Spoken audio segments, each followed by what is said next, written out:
I just want to get them when they're young. You're going to hell. So, what's going on, everybody? This is the Cloud9 podcast, season 4, episode 11. So, yeah, it's been kind of slow for the LoL esports scene because, all the regions are done with their finals and the playoffs. All that stuff is done. We're going to have this episode, which is pretty much centered on the LEC, talking about Rogue, who are the LEC 2022 Summer Split champions, talking about the teams going to Worlds. I did have episodes planned for the LCK and the LPL. Now, given the fact that I actually have a lot of other things I have to do on my main YouTube channel, I'm pretty sure those episodes won't be able to happen just the way you probably thought they were, but we'll still have Cloud9 podcasts, every Wednesday at this time frame because it's still content for you guys, on the channel. But I'll still have like news videos come out for you guys. There's a few news videos I have to do that have actually piqued my interest. So, we had the EULCS not ever come true because I am Big Daddy. No, I'm just kidding. Oh God. But it's so hard to navigate today's show because when people actually watch this show on the replay, they're just gonna bypass all the context, they're gonna bypass everything and legitimately just go to the part that we're gonna be talking about the G2 esports, and Carlos and Andrew Tate drama that ended up happening this past weekend.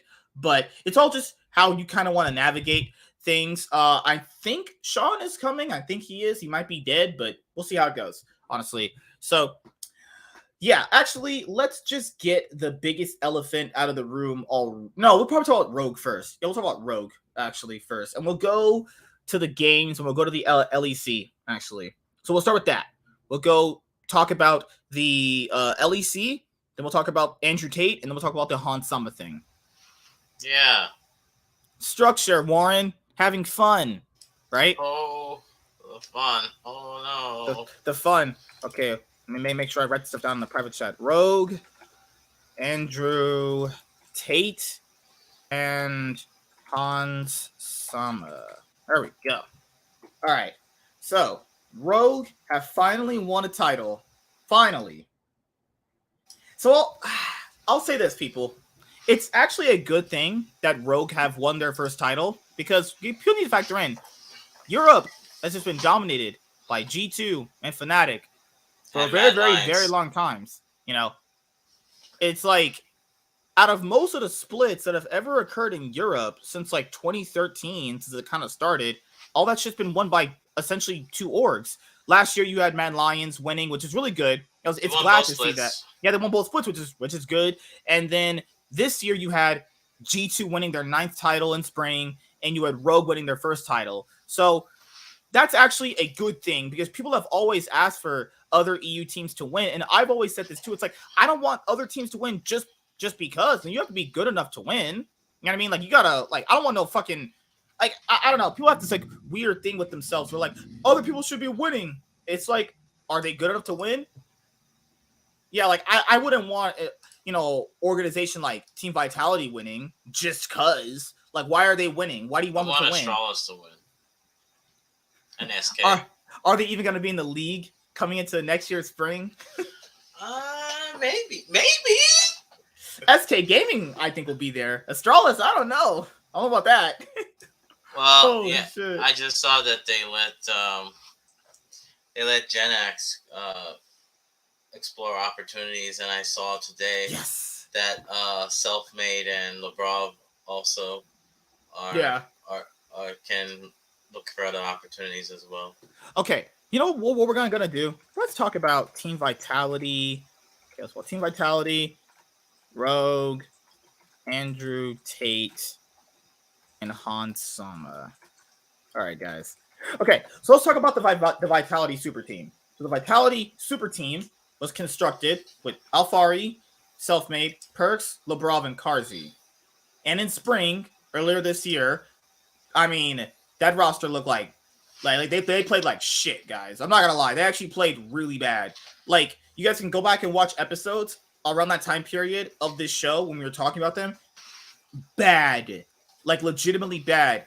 like the only good player on their roster was just Perks, which is surprising. Surprising because like people thought he was gonna maybe be the weakest link of the team, coming back from NA and not playing so good over here. I think Perks potentially should have been an MVP candidate in some of these splits that we just had. But outside of just Perks, Carzzy and Lebrov were a horrible bot lane. You could probably argue they were potentially the worst bot lane in the league. I don't think I ever watched. Oh no, come on. There's an argument you can make for that. They played horrible, dude. They can't be worse than BDS. Oh, that is. Okay, is there an argument to be made that maybe X Maddie won more laning phases than Carzzy? Maybe. Like, when you're assembling this team, you're thinking like, oh yeah, you're gonna have Carzzy, Lebrov, you're gonna have Alfari, Perks, and Selfmade. It's gonna all come together. The problem here is what people don't understand is Vitality's rosters have always played out like this. You know, Vitality's rosters always play out like this. I don't know if it's coaching, I don't know if it's infrastructure, player egos, practice, maybe how they see the game. I don't know, but I've literally witnessed Vitality in EULCS since they became a team, since they came in back in 2016 EULCS spring. Remember, guys, they came in the same split that G2 came in. Okay, came at the exact same time. They bought their spot from another org. The G2 came to the challenger scene because they relegated SK Gaming. This game went back into the challenger scene. Team Vitality's best year was 2018 when they went to Worlds and they got, I think, 4th place in the spring and they got 3rd place in the summer. That's their best year. They've had like one good year, people. One. They've been in the league since as long as G2. Okay. Factor this in. They've had one good year where they went to Worlds. Their highest placing has been 3rd. They went to Worlds as a 2nd seed because of, championship points from back then. And every other year has been a disaster. They build good enough rosters on paper, but something just never gels with these good rosters that they build. They've had not always shitty rosters, I think the roster with Leader and Jigenda and Selfmade, I think that needed a little bit more. They started to seem like they were starting to mesh because they took remember 2021 Fnatic had to go through them in a best of 5 in order to make Worlds, right? And they could have potentially won that series. I think the problem is with these super teams is that it's what we talked about, me and Cole talked about, is that you can't, they're just irrelevant nowadays. It's more like a superstar, a really good player, and then 3 supporting cast people. Right. It's not no more like 2 superstars or 3. Mm-hmm. I'll even give you guys an example. KT Rolster, after that super team for them failed at Worlds 2018. Remember, guys, that KT super team was supposed to like win a bunch of titles, go to Worlds, make finals, potentially win Worlds. Their highest, they won 1 title, and they made top 8 at Worlds. After that, you never saw KT build any more super teams. They were like, nah, done. No more. Like, fuck that shit. To be fair, right? Mm-hmm. The problem with KT Rolster was that the quarterfinals was honestly the finals of that 2018. Let's be honest, because when IG just swept. That was a quick final, right? So that was the real finals. We can all really be honest. And then the problem was that you had Smev in the top lane and Deft in the middle lane. So now you're playing completely so far away on the map. It's like, because it's not like you can play top mid and leave bot alone, because that's not where your superstar was. I forgot who was the mid laner for.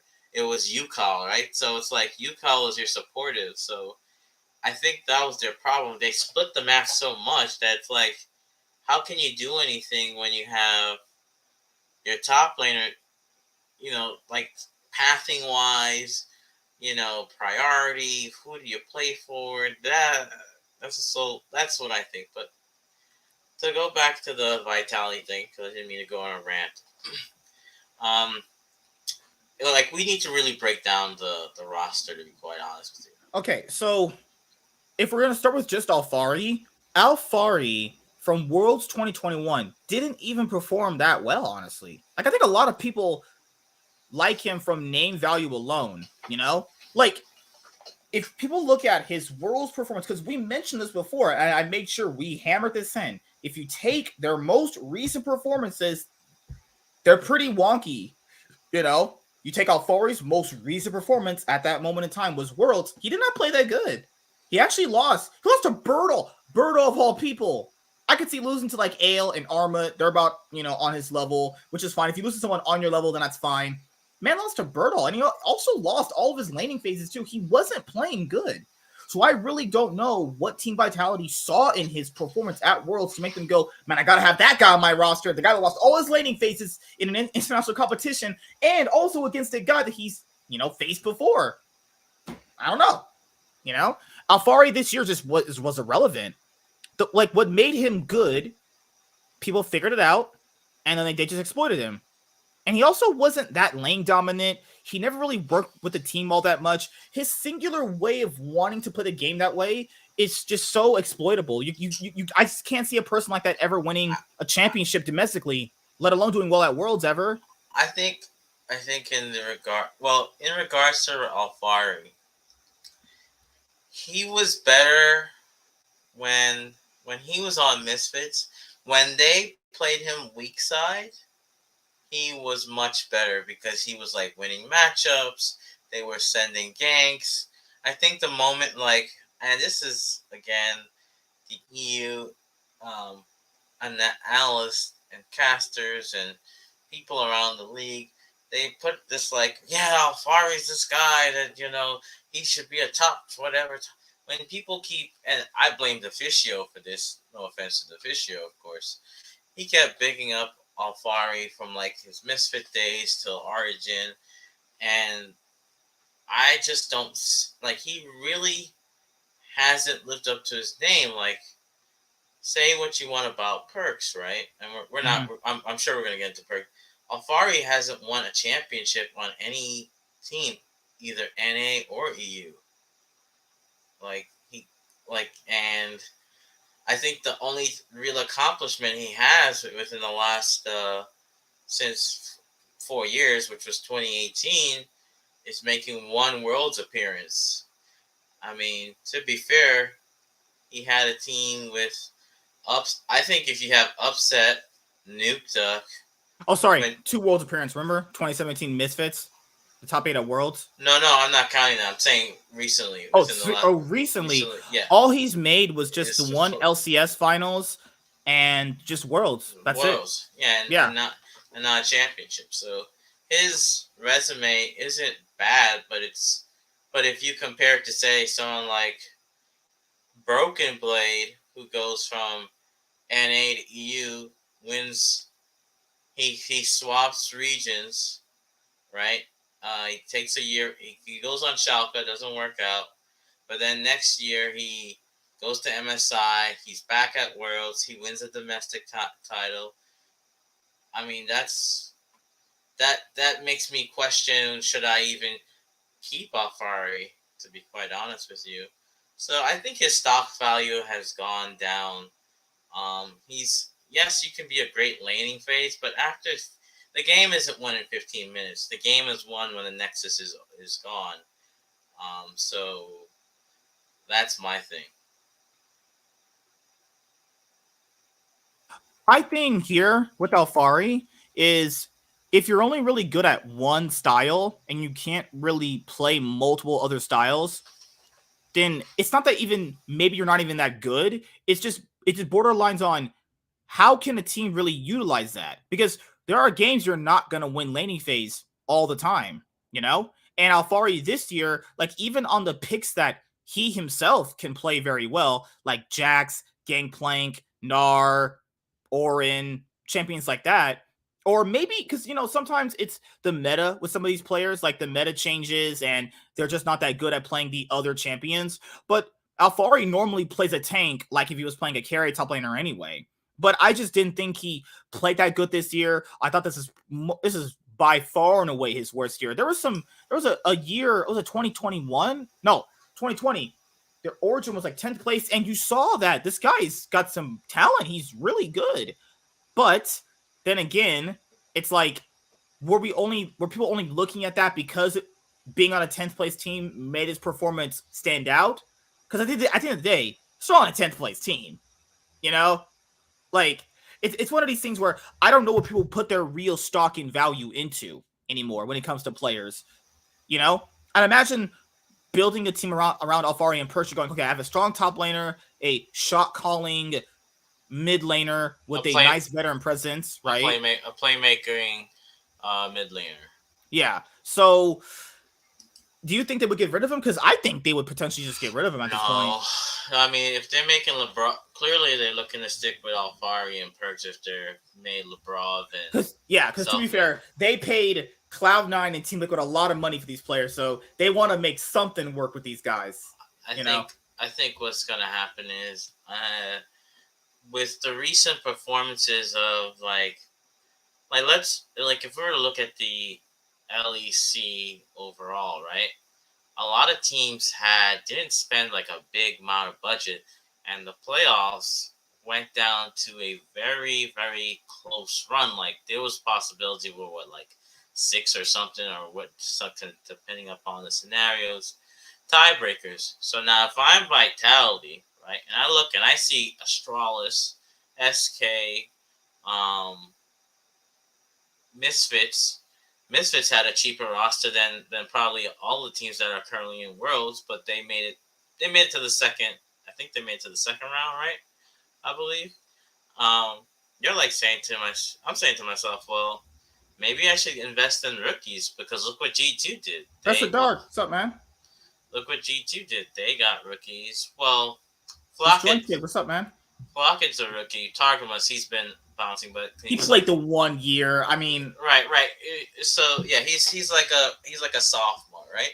Yeah. But plug in. What's up, man? But when you look at that in that sense, it's saying to me, you know what? Let's go back to having 2 veterans or 3 veterans, maybe a supporting veteran, and it's like that's what I'm saying. The makeup now is a really good player. Like if I look at G2, that's what I think of. I got my really good player in Caps, right? I got Broken Blade, who's really good in the top lane. He can have his bad days, but he's really good. He's not the best, but he's really good. Then I have Yankos, who supports me. And then I have my insurance with Flocket and Targums. I'm just using them as a makeup. I'm not saying that they're the best team, but if you look at that, that's a very good sort of roadmap in building teams.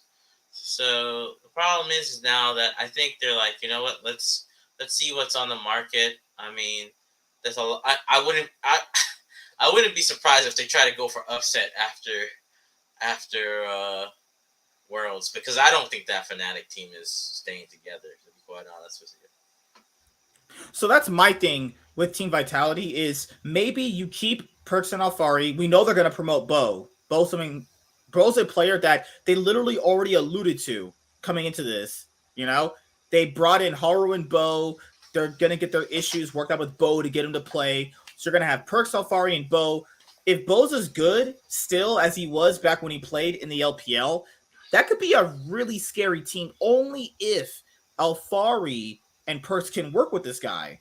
You know, because I think that Perks and Alfari might require too many resources. Maybe they might want to be the player they has to get funneled through, because the bot lane, I think if they go with the bot lane similar to what Damwon has, a bot lane that could just either go even and or be ahead sometimes is also good for them. Having what they had in Lebrov and Karzi is not going to work.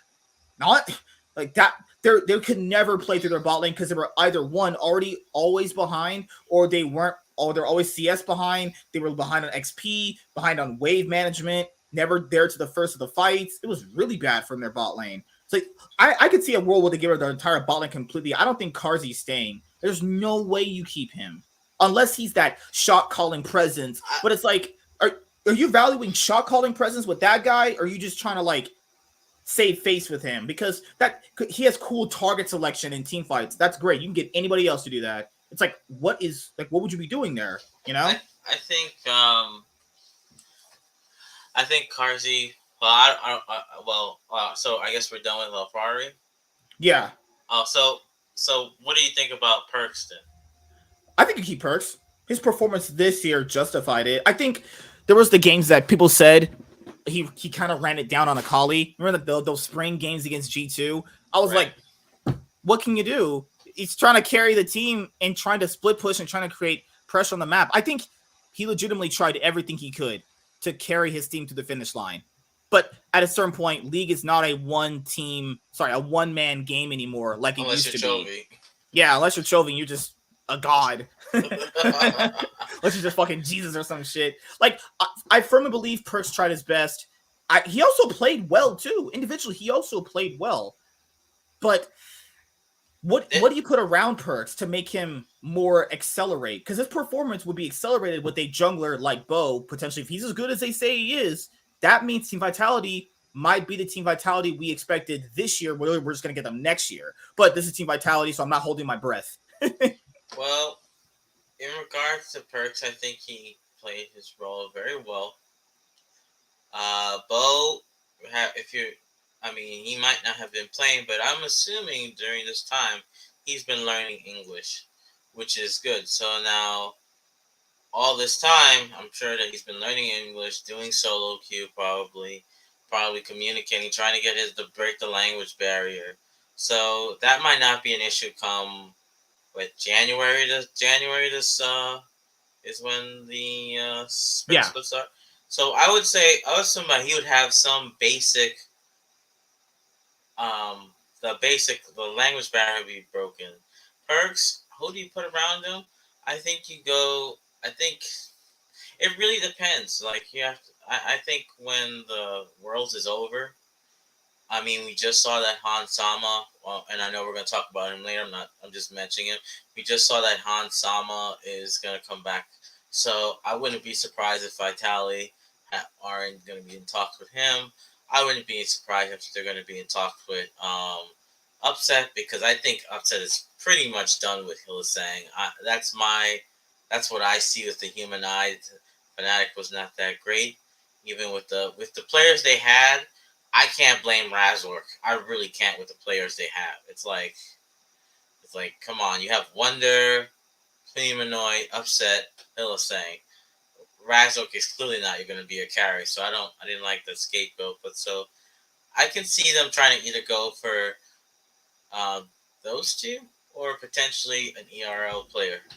Yeah. An ERL support because we're talking just their bot lane. I think they're just much better ADCs than Carzy. Or they keep Carzy and they find or maybe it's a support, because we know this too. Like, dude, supports are really a catalyst of how an ADC could be enabled in their laning phase. Maybe it was just how Lebrov I think had like 2 good games all year. I'm not even being joking, guys. I think the guy had legitimately only had 2 good games all year. There was a game on Lulu he played pretty well, and there was a game on Nautilus he played pretty well. Outside of those 2 games that I'm remembering right now, not even being hyperbolic, not just recent bias or anything, he legitimately stunk. He legitimately was an awful player. Now, maybe it was bot lane synergy. Maybe Carzy wasn't the right ADC to enable him. I don't know, because bot lane is all about 2v2 synergy. You know, it's like a marriage with your wife. You gotta have synergy with your wife to perform very well. Right, and a perfect example is look at Astralis. That Junghyun guy comes in as a rookie, and him and Kabe, they solid bot lane. Actually, I'd say the B- bot lane, which is above middle of the pack. They played very well. So actually, it might be a support. So those are their 2 options. I think the era of Super Team, which I had wrote in a Twitch chat and I said on Twitter, I think that era is over. I think that the G2 team of 2019, regardless of region, will never be. Besides, because 2018 was also. Was it 2018 or 2019? Was it 2018 or 2019? For which one? G2. For a Super Team? Yeah. 2019. 2019. Yeah, so actually KT Rolster was a Super Team. And well, I don't Team count. Liquid just tried that this year as well. Yeah, And so that definitely worked, right? yeah. Point being, the super team is over. The problem with LeBron is he's touted by people from solo queue to analysts that he is a good player. So I don't know. Maybe it's one of those things where kind of like how Vander had left. I forgot when Vander left the team. He left Schalke and then he went to Rogue and he did really well. It Mhm. could that could be a situation because it could be just he's might be do better. Look at remember Comp. Comp Mhm. was on Vitality. People forget Yep. that. They Remember benched him for a crown shot. for Crown Was Shot. not as good. You can even tell crown shot wasn't as good as him, but maybe crown shot fit the mold of what they needed in their team at that time. But they sacrificed getting rid of a good player to another org that ended up winning a title with this guy. I was like, I mean, I know people ragged on Vitality for that, but in their from their perspective, if comp isn't fitting what they need in that moment, because when you know all the splits going in that moment, you have to change something to get wins. It's a lot different, you know. You're not thinking about the future in that moment when you're losing a lot of games, you know. Like I know it's a bad decision, it is, but in that moment, I could understand why you do it because if you're losing a lot of games, you got to make a change. If he's the guy that is not doing potentially what you need him to do, then he's got to go. But that also means that if he goes to another team and performs very well, you can't go like, oh yeah, we had that guy at one point. It's like, yeah, you did, and you still let him go. Yeah, so I kind of agree with that recent comment. Lebrov probably got grief by Carzy, so I that's think why they gripped each other. I think that yeah, I'm gonna agree with that. They gripped each other. They were playing. You see how bad LeBron was? You see how bad Carzy played in some of them games? That was atrocious. I would give her the whole bot lane. I don't know because one of the players said that they liked Carzy for his like team fight decision making, but it's not a real reason to keep him I after mean, this year. I see he has mechanical play. I think the problem is that he wanted to. I can't fault you for going where the money is and testing out another team, right? Because on paper, Vitality does have more money than Mad Lions. That's just the fact. Because of their, Vitality's a well-known org. They have multiple teams across multiple games. So I can't fault the guy for doing that, and because he probably worked better with Kaiser. That's just because he's been with him for so many years, right? They understand each other. So, and also I believe that, I mean, I can't, I think it's one of those cases. He's only 20. You have to figure that.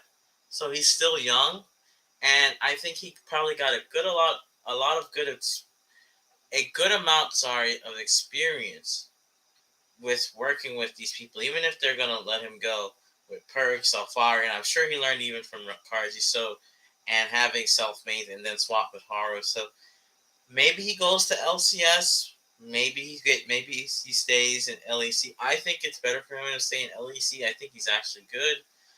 I think he just needs a bet. Oh, not good. I think he needs another shot. Now you gotta also remember, Mm-hmm. Team Heretics is going to be in the fold too. Yeah. So they could easily be like, okay, yoink, you're on Team The only Heretics. issue I see with that is a lot of these orgs that do kind of buy into the league, they don't ever really build like good teams either. Like Team BDS, who's owned by a guy who's pretty wealthy, they built a pretty like shitty roster, you know? They went with a bad approach. I don't think they had a shitty roster. Aggressivo is actually pretty good. Limit wasn't bad when he was on SK or Limit actually kind of gave them a little bit of early game stability when he did play with them, actually. Yeah, Limit's not that bad. It's just the fact that the roster was basically constructed not good. And I don't know what Team Heretics' plans are. Maybe they look at like Carzy or LeBron and go, okay, that's the guy we kind of want to build around. But I don't think those are players you want to build around. Those aren't the players that'll get you championships, you know? But that's always been my thing. Like certain orgs buy into the league is kind of don't even build any level of roster anyone thinks about. It's just basically, you know, picking out ERL players at random leagues and go, oh, okay, I'll just roll the dice. Let's see if this works. I mean, but yeah, you know, after this year, dude, I just can't see a world they keep more than 2 people. And I think only this person Alfari stay. You know, Ambo. Oh, and Bo. Well, he would come up because they would be getting rid of Haru. Actually, like, Right. I'm not gonna lie, people rag on Haru, and he played bad, but he wasn't super aggressive. But he came in like people got factor in. You come into a summer split, you're already missing out on spring, gelling with your team. So he's kind of coming in without the same level of time to work with the team as well, you know. But that's just how League is. I hope potentially Haru gets a team because I don't think he played that bad. I think he's a LEC caliber jungler. He might go back to Korea. Who knows? But yeah, that's my take for Vitality. I think overall between EU, LEC and LCS should really stop the super team lineup. Because take a lesson from look at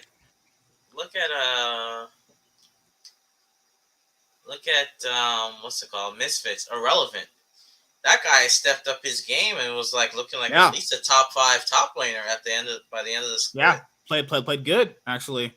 So, like, I think it's all based around like who are these orgs hiring to scout your talent, you know? Because this is the thing, is like a player like Irrelevant, people were like, yeah, this is not going to work out with this guy. Worked out pretty well because it's all just a gamble at the end of the day, you know? You just kind of roll your dice with these players. Now, for anyone who's watching this, what I think about Team Vitality, I think they keep Perks and Alfari. You promote Bo, you get rid of Haru, and you get rid of Karzi, and you get rid of Lebrov, you know? But if the players... Oh, Selfmade. Remember, Selfmade's still... he was already been gone. He wasn't going to ever come back. Well, he's still contracted to them, so, you know, I don't know what's the situation. I don't even know.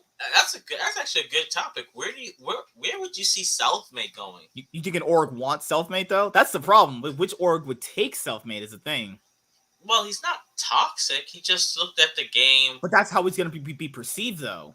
I'm sure I'm sure that he has streamed, and I'm sure he's learned from it. Like he's not on the level of say Dardoch. Because he's been to Worlds, right? Orgs are going to perceive that is, he's getting kicked off all these teams because there might be some synergy issues with players, or they don't see the game that way. Because I think I don't think it's because he's toxic. I think it's based on he wants to be the carry of the team. When it's like League is just I don't know, having carry junglers like that just really haven't been a thing. I mean, there are carry junglers out there, you know, but that's in other, like, that's more like the LPL and the LCK where, like, the team themselves are, like, facilitated to how their jungler can, you know, move and utilize other things on the map. But the problem here with Selfmade is being a carry jungler and trying to get all the resources yourself is, like, is that really something that most teams are going to go for? I mean, also, I remember Team Vitality said why they got rid of him. I mean, it could be his PR bullshit, but in-game synergy was a big thing, and not seeing the game the same way. There's been a lot of teams he's been on where they haven't seen the game on the same page. It's been a lot of teams he's been on. SK, Fnatic. Pure Factor, he was on Fnatic at a certain point. Fnatic, one of the most prolific EU orgs in the LEC. He was kicked off Fnatic. You know, that's equivalent to like Dark. I guess you could say getting kicked off, you know, TSM, but I think Selfmade, he was already gone. I never saw him gonna return to the roster. Those are the only players I think you keep, because if the players like Karzi, like they've mentioned, they like him. The problem though, you like somebody, but is that gonna really win you some championships? Because remember, guys, they bought Perks and Alfari to win titles. They're gonna do whatever it takes potentially and build a roster to win titles. So if you keep Perks, Karzi, and Alfari, okay, you would need a jungler that would know how to obviously facilitate which lane to play through. Now, if Alfari is taking too many resources, then you have to kind of potentially play through Perks. Or do you get a bot lane that is good and content with just going even and or winning certain laning phases? You know, maybe Lebrov really was the problem with the team, but there's no way that it all just falls on his shoulders. There's many reasons why their team played bad. Not just bad drafting too. Like that drafting was atrocious. These people are these are blind picking Jack's first rotation. What is wrong with you? What level of drugs are you smoking? You are not, guys. You are blind picking Gangplank, blind picking Ari. Like, I don't know. It's also drafting too, so we'll see just how it goes. But that's it for Team Vitality. Misfits are now going to be out of the LEC. They're done. They're going to be Team Heretics next spring split. Kudos to Misfits, actually. They performed very well when it mattered to get into playoffs. They pretty much bombed out of playoffs, which is what most people expected, though. You know, like, we knew they weren't a best-of-5 team. They were just a decent best-of-1 team. You know? Right. I mean, like, so I know people were like, man, they bombed out of playoffs. You're surprised by that? Like, what? Everyone expected that. Like, yeah, they were a decent the same story with spring. They got a few more wins than they should have based off other better teams throwing. People knew that when you got into playoffs, that wasn't going to work out, and it showed that wasn't going to work out. So I don't get this thing with people, dude. If you predict something's going to happen, you can see it in the games, it's definitely happening. Then in playoffs, when it happens, people want to act surprised. What the flying fuck? People knew they wanted a good best-of-5 team. You saw that last split. It was like, what's wrong with some of you people? Yeah, they switched out Hear for Irrelevant, but that's not going to change that much. I mean, that's just basically to get the more regular season wins. That wasn't going to be that big of a change. They got completely blown out in playoffs. I think they won one game. They won, I think, at least 2 games in playoffs from these past splits. I'm pretty sure it was 2 because they beat G2 in one of the games and they beat Rogue in one of the games. Yeah, they only won 2 games. They're a bad best-of-5 team, you know? Out of all the games we saw them play, guys, they're a bad best-of-5 team. I don't care if they're playing bad on the day or whatever. It doesn't matter, okay? Winning just that many games just shows that they just weren't that good as a team. But individual players, I thought not Mersa, Neon kind of stepped up this year. Pretty solid ADC, all things considered. He's never going to always carry the game, but he's somewhat reliable. VTO is definitely going to a better team. You know, maybe he goes to Excel. I think Excel. That's what I was thinking. Excel. Remember, they wanted to get rid of Nutok already. They couldn't get Niski because, you know, money issues. Well, actually, I think VTO is an upgrade over Niski too. It could be, yeah. Zanzara is yeah. Also, Zanzara got figured out in the playoffs because, guys, Zanzara was fucking pretty shitty. Like, I don't know how he was getting away with all them wins on Pop. There were games I literally saw this guy 0-5 as Pop. I was like, okay, that's not gonna work out in playoffs. That is not gonna work out. We have to adapt in different games. No way. But it was cool to see Zanzara get on a team and perform a little bit better than he did when he was on Astralis. Other than that, Mercer was like the only bad player on Misfits, though. I think. No, Shlotan, he got benched. Remember? Oh no, they had Did they have Shlotan? No, remember how they had Shlotan. They already benched him. I was talking about Zanzara too. Like Shlotan was already benched. Mercer was fine. Remember, this is like his first rookie year. I wouldn't mind seeing him another split. It's just the fact that I don't know if other teams will take him though. Because you know how esports teams are, dude. If you play bad in one split, you may or may not be on an org. Well, I mean, but look at Comp. Maybe that's the thing, though. I mean, we saw talent with Comp, though. That's a bit different, though. Mersa, he tried his best. He was out there trying. He's like, I gotta get wins, guys. I'm getting wins. God. I mean, oh shit. I mean, I don't know. I think to like circle back with Vitality, I think I don't know what they do. This is gonna be. Do you think Mersa joins Team Vitality? Because I don't know. They're gonna say. I don't know. This is gonna. I think the off season this is gonna be one of the best off seasons ever. For LEC, a lot of players' contracts are gonna be up, actually. Yeah. So we'll see. And then that's pretty much it with Misfits, guys. You knew going in playoffs they weren't going to do anything. They had a few decent players for what they could produce, but that wasn't going to win. That's not going to win you a title. It's not going to win you a championship. I mean, they were kind of one best of 5 away from, you know, going to Worlds, but they were going to be Fnatic. You know, I predicted Excel to be Fnatic, but this is the thing. Excel choked so hard. Now, with Excel... Well, did they really choke? Because think about it this way. I think they choked. They never made playoffs since an exemption. I think the expectations were put on so high on them. Because think about it. Prior, they were just a meme team. Always 7th. And Seventh this place. year, they finally broke out of that. In spring, Yeah. they made it to playoffs. They're in a lower bracket. And summer, they made it into playoffs again. So up and up from here. So I could. That's what I'm saying. Like, but I don't know if XL can afford VTO. Or maybe they gamble and go with a unknown ERL mid-laner. Yeah, I think at this point you get rid of. You need a soup. I think. They need a legitimate carry mid-laner that they can afford. Superstar. Well, they have Patrick, who's really good. So I think they need like a superstar player. But they need that for the mid lane. So if they don't want to pay a top dollar for a player like Vithio, or even a player like who's SK Gaming's mid lane? I forgot his name. He was actually playing pretty good. Yeah, he was. Not gonna lie, he was playing pretty solid. If they can get Certus, I think they might actually have a chance. But if you can't get Certus or Vithio, and you want to get rid of Nuke Duck, then you have to gamble on getting an ERL mid laner that's also going to be your carry mid laner.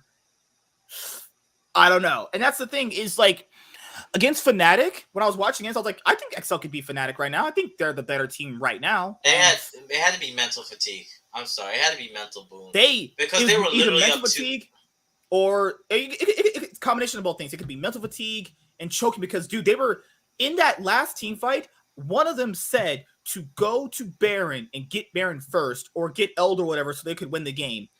They chose the latter decision and then lost. And I was like, you're winning this game 3. You're going to knock out Fnatic to get yourself into the next round. Because I think if XL went to the next round, they would have just beaten Misfits. I'm pretty sure, that's probably going to happen. How do you make the decisions that bad? I just don't see it. It's like, you're not the one losing. Why are you the one panicking? Like, it blows my mind, dude, that a team in the winning position with everything, to lose and everything to gain, a team that really has been honestly performing super well, all things considered, throughout this year. I know they had that little fumble, toward the very middle part of summer, but they weren't losing to Fnatic, though. There's definitely more pressure on Fnatic to lose that series in XL. I just don't see how teams can lose these series if they're in that much of a winning position. Well, I was going to say that if we look at XL, right, I think probably I don't think Mickey X played that bad. I think, of course, you're going to keep Patrick. I think Finn goes. Definitely. I think Finn goes. I mean, not to be rude, but I think he had some high highs, but more low lows. I think you get rid of Nuke Duck. And you keep Marcoon and Patrick and Mickey X. So that's my opinion, though. If you want to keep Nuke Duck, I think you should do good at getting rid of Finn. At least Finn, because he ran it down pretty hard, actually. So against Fnatic, XL guys choked, threw away their chances. Not going into next year, they have possibilities of what they could do. They showed that they can compete with the top teams in the LEC. But, when you have these years where you're kind of always looked at like a bottom team, and you start having this like uptick, with your org, there's a certain point where, a lot of the orgs that have won in the past, when they've had these like upticks, you might need another year or two to finally get a firm grasp of like what it means and actually what it takes to actually be at the top, But now we'll be talking about Fnatic. So Fnatic lost to Rogue. They lost to Rogue, Now the thing with Fnatic, people need to understand is Fnatic had been winning their games. Sure, they've been winning their games. They actually had an impressive win streak from when they needed to get into playoffs, and they had a nice win streak going, to when they faced Rogue. They had won, I think, like okay, so they won their lap. They lost like one of the games against Misfits. After that, they beat Excel 3 games. They beat Misfits 3 games. So, they were winning their games. They won when it really mattered for them to get further to go to Worlds. But none of their games were ever telling me that this team could do anything, not just alone internationally, as well as the way just Humanoid has been playing the game. Razor definitely stepped up for them. I'll say that. Razor stepped up for them. Upset and Hylissang. I mean, this is Hylissang playing so shit. Hylissang is playing like just I think this is last year. running it down. god. Watching Hylissang play, I was like, oh my god. I don't think that's a far cry from saying that this might be his last year. I think the biggest elephant in the room is how Yamato Cannon somehow always manages to keep his job. Because let's be honest, I know Fnatic's going to have something's going to change eventually. But it's Fnatic. They always change something. Right. So if they didn't make playoffs, he was gonna get fired immediately. Oh yeah, for sure. Yeah. I think probably. I think Upset leaves. I think Hylissang retires. They probably keep Humanoid, and they probably keep Razork, and they get rid of Wonder. I think that's a team blow up. And I think you also get rid of Yamato. I don't think he's that great of a coach. He's gotten lucky. That's my honest opinion.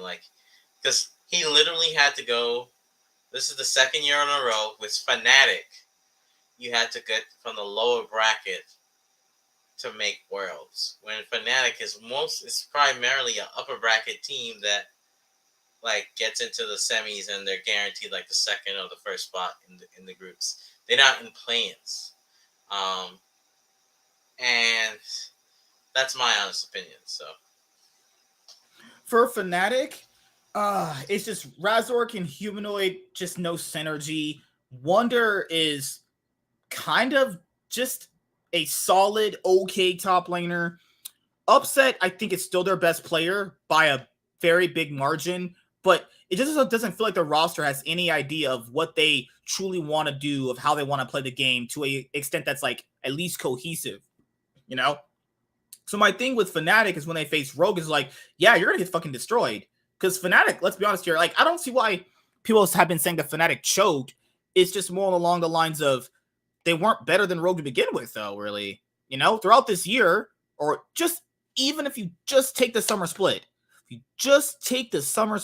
they weren't playing better than Rogue. Even when Rogue were losing games and when Rogue was going to have these games where it looked kind of wonky for them or kind of close, I think Rogue, even in their weaker form, looked better than Fnatic in their weaker form. Fnatic in their weaker form looked completely all out of sorts.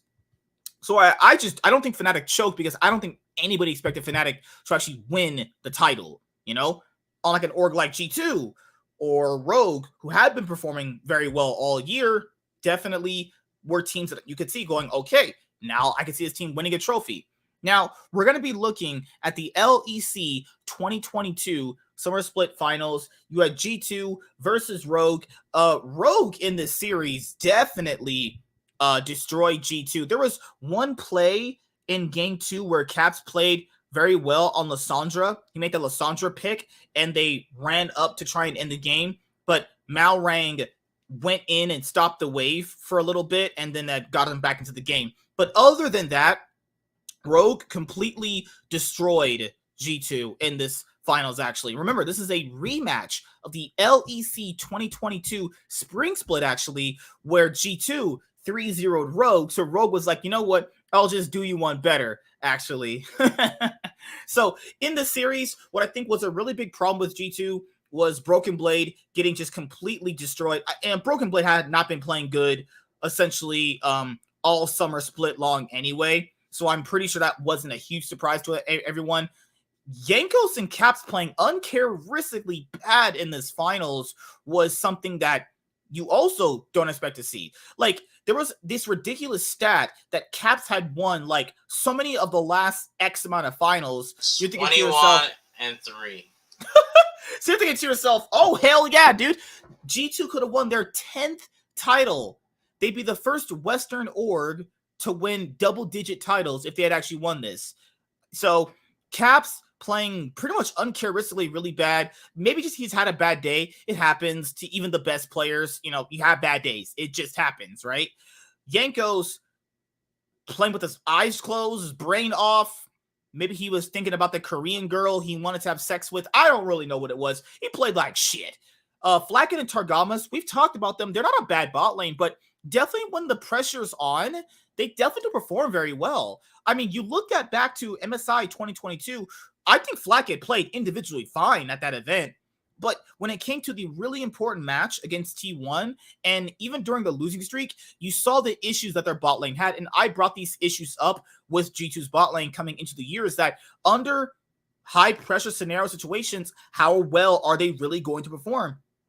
They have not been performing very well under pressure. And then when you're going to be going to Worlds, in about, a few weeks, Worlds is going to start. The main group stage will start very soon. How is Flacket and Targamas going to perform under a huge crowd? Because they couldn't do it here. That crowd is huge if you actually look at that shit. They couldn't even perform well under these people. How you perform well at Worlds? Worlds is much more competition there. To be fair, I think like Intensive put in the chat, the comments. I think Rogue finally did what people have been asking: is stop playing so conservative, stop playing for the late game, stop and just playing go for it, and start playing more aggressive. Like we literally saw Larson pick LeBlanc first against time Caps, Caps, and he literally clapped Caps. Like he literally clapped Caps. So and we're not talking like one or two. Like he owned him on LeBlanc. Yeah. Larson really showed that he is. I think this one was important. This finals was important for Rogue because Otawamne finally gets his first title. Ward finally gets their first title. Larson shows that, hey, I can beat the best mid laner considered in Europe, and I'm a top mid laner in the league. So this was an important finals for both for Rogue in a lot of ways. I just think that after the shellacking that they got from, I forgot who 3-0'd them to bring them to the lower bracket. That was actually G2. Yeah. After that shellacking, G2 were 6-0 against Rogue in the playoffs this year alone, from the finals and just that match you just talked about. That's ridiculous to think about. Like, nobody expected Rogue to win either. The pure factor in, nobody expected Fnatic to win either, but nobody damn sure expected Rogue to win. Most people thought just G2 were going to get their 10th title. Like, that's why I said earlier, like, Fnatic definitely... Well, Fnatic choked for different reasons. I think Rogues is choking in the traditional sense of they always are at least a top 2 team in the regular season, or at least top 3. At least top 3, and they always finish very well in the playoffs, at least second place. Now, even last year, remember, last year, if they didn't actually when they had that Baron against Mad Lions, they'd have 2 titles now. It's so crazy how a lot of how many finals and most important playoff games they've lost, they've gotten that far. People to understand, dude, it's impressive just to even get that far consistently with different players. They've gotten this far with different players consistently. Coaching staff has been very well for them. And remember how I told you this before? I didn't like how they try to make Malrong this conservative. Yeah, what's the word they make for Impact? The one that you call him, conservative, fucking weak side player or whatever, right? Yeah. I didn't like how they would make Malrong play that weak conservative style. It's like, no, Malrong, the way people thought he was like the MVP of spring, is playing like this, going for different angles, gank, hyper aggressive ganking. Like, why would you try to change this guy? I was like, why? That's his strength.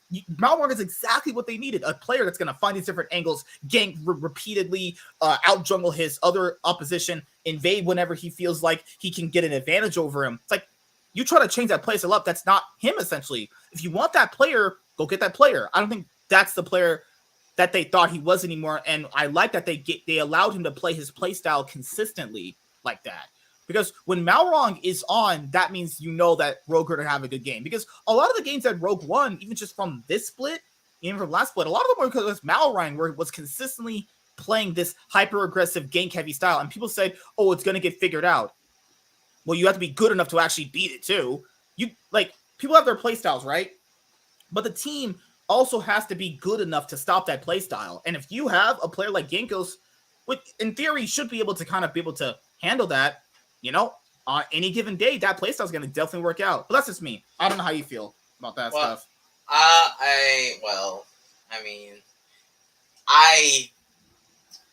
had wrote a I had wrote a tweet that Rogue is just built differently, and my tweet ended up coming to fruition. So again, I'm a prophet as per usual. I love how I predicted Rogue to win spring, but they win summer. I guess I was just too early on predicting it. I was too early. You know? I think the thing is we gotta put into question that overall, this split in the LEC was probably the most exciting to watch from playoffs to first getting playoffs occurred, right? Because teams, because we got to remember, if Fnatic loses a game, they were going to be out of playoffs. Yeah, they lose one BO5, they're done. No, not the BO. I think it wasn't a BO5. It was like a tiebreaker game. At the end of the season. In the regular season, if they didn't win a certain amount of games, they actually wouldn't even make the playoffs to begin with. Right. So we have to look at that in that sense, and then I think that Rogue just prepared very well. Look at this game, guys. Comp was like, I'm gonna take Caitlyn, who's not an ADC you traditionally pick in pro play anymore, because there's this better ADCs than Caitlyn with much better early games, and he starts with teleport, guys, not cleanse, not heal, not exhaust. Man started with teleport. He started a less summoner spell than his enemy opposition with a Sivir and a Karma. If that's not a statement. If that's not a statement from Comp, I don't know what is. Now people know that Comp is better than Flacket. That's by the by, right? But the way he picked Caitlyn was like, nah, I'll just destroy this guy. Like Trippy and Comp have been a good bot lane pretty much almost all year. I have been a very huge fan of Larson. I think he was massively underrated by a lot of people, and having this championship under his belt is good for a player like Larson, a player that has been getting so just rapidly trashed on for I think no real reason. He's been one of the most consistent parts about Rogue, despite a lot of the roster changing. Larson is the original guy that's still from Rogue when they brought up players like Inspired and had Vander at that time period too. Larson's been their consistent player. Larson reminds me of Jensen. Like he's always in a sense he's always been good, but he always gets overshadowed by somebody else. And it's always like bigger name players like Humanoid, Caps, Hillsang, Perks. Right. And that's why this series was important for him to win. To be honest, so this guy been getting disrespected on all pro, even all pro teams. Just completely shafted. It's like, who to factor in? He's been their one consistent player ever since they brought up the roster with Inspired and him together back, I think it was like 2019 summer when they came in with Vander and shit. He's been their one consistent player.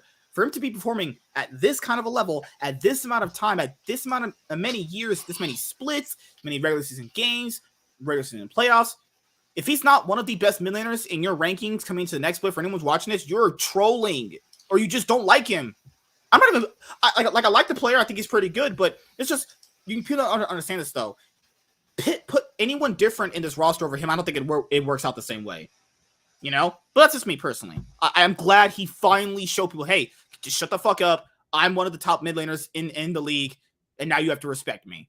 I love that shit. Because how the fuck is Broken Blade winning first all-pro top laner in that summer all-pro? I just don't get it. I don't get it. But also, it was a combination. Now, I think people mentioned it was a combination of drafting versus bad play from G2.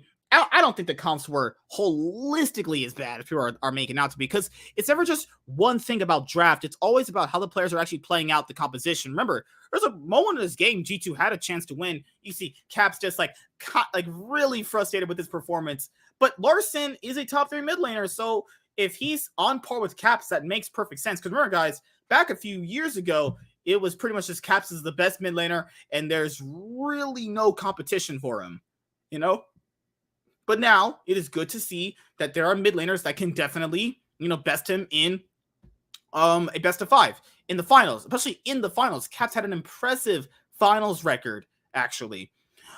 But that is pretty much it with Rogue. I'm glad that Otawamne finally wins his first title. I'm very glad that Larson gets a championship under his belt because remember, I think the Rogue players were definitely dealing with like just not even just choking. It's like the high pressure of just finally being able to close out. It's one thing to have the pressure of winning a finals, but there's another level to simply just being able to actually close it out because people are only going to remember the championships you've won. They're not going to remember that you almost maybe could have won at finals. I'm glad they got over their choking slump. I'm finally glad they got a chance to get over a org, which is G2, that they always consistently lost to. Remember, guys, Rogue had only beaten G2 in one playoff match. That was last year when they had Reckless, in that LEC 2021 spring split, actually. So that's it. Rogue are the champions for right now. But I think overall, G2, I think they did well considering the big. Remember, they got rid of Reckless and Wonder and Mickey X, and all they kept was Jankos and. Yeah, and you're right, dude. Like, people factor in. G2 came in with 2 rookie-ish players, brand new top laner. They only kept Capson, Jankos. They won a title. They went to they're going to both international events this year. They went to MSI. They placed top 4. This has still been a good year from G2. Despite them losing summer, it's fine. Like, they still had a pretty good year, all things considered. They finished first place in the summer. This has been a good year for them regardless. I don't know. Depending on the World's results, they might change the roster. I don't know about that. Oh, they will. Yeah, I mean, it's Carlos. Yeah, he even said he would do it. I mean, we'll get into Carlos later, but it's Carlos. Right. It's after this right here. If he can get, that's what I'm saying. I think I wouldn't be surprised if Carlos spent money on upset. Like, oh man, can you think of that? That'd be a upset. Ooh, what a crazy roster. Caps, Jankos. Well, I don't know if Jankos stays. I honestly don't know. I think he does. Where else would he go? Retire? Well, not just that. It's like, he's won so much with the org. I think the org would still want him. But, I just don't think if Carlos wasn't going to get rid of Jankos and Caps coming into this year, I just think they stay. Because, like, you factor in, dude, if you get rid of Caps, he goes to another team, and he starts performing at the top level, you could have had that top level performance, remember? So you got to kind of factor in, do you take a risk that he is going to play this bad or go back to his level next split? But all right, guys, Rogue are the LEC 2022 Summer Split champions. Hey, let it be known, I did say they were going to win a title this year. I did say it. Of course, I did say spring, so I was a little bit too early with that. Remember, guys, consistently performing very well. I'm glad that they finally did it. It's like, how can you be at the top level this long and never win anything? The same thing with Gen G. Gen G were also kind of like always at the top and just never won anything. So I'm glad that these two orgs finally got over that. But now it's time to talk about the most controversial thing to talk about today, which is probably why most of you guys are all watching right now. Okay. Context. Because you guys need context for this. Okay. So Saturday, Ocelot posts a video on his Twitter account. He's at a party celebrating some type of G2 accomplishment. And in this little mini video, you have Andrew Tate. Now, like I told you guys before in my video, I don't really know about him all that much, so I'm not going to put out blatant accusations about someone I don't really know too well. You guys know I don't do that unless they have firm proof of that shit. I am never going to do that. That is not someone I am. I would never call someone something I don't know what they are. Now, he's been called a misogynist, a sexist, all that shit. That's kind of by the by. Those are just key little buzz terms people use nowadays. I'm not talking about that. That stuff can be debated and marinated without a lot of nuance and context. It just depends how you look at those situations in general. But in terms of the actual, like, big shit he might be in trouble for, unless I have proof, I am not saying this person is or didn't do it. But then after that, a lot of people from the scene see that and they get very, very upset, And Carlos makes another tweet doubling down on his friendship with Andrew Tate. I don't even think they had a friendship, really. I think it's just Carlos being edgy, personally. But basically saying, I'll party with whoever the fuck I want. No one can police my friendships. He specifically said friendships, and that probably made it even worse. Now, I think G2 fired him, suspended him not for the Andrew Tate thing. I think they suspended him because of the tweet, actually. That second tweet he made, doubling down on it, I think was what really got him the suspension. But yeah, that's pretty much the context of it. Carlos just posted a video of him hanging out with some people and partying with some friends potentially, and then people saw that, and they got very upset. Now, whether or not you like Andrew Tate, or agree with Carlos, you like G2, or whatever, okay? Back to the same people, Carlos got suspended for just partying with someone. That's exactly what happened, though. I'm not saying Andrew Tate's a good person or anything like that, okay?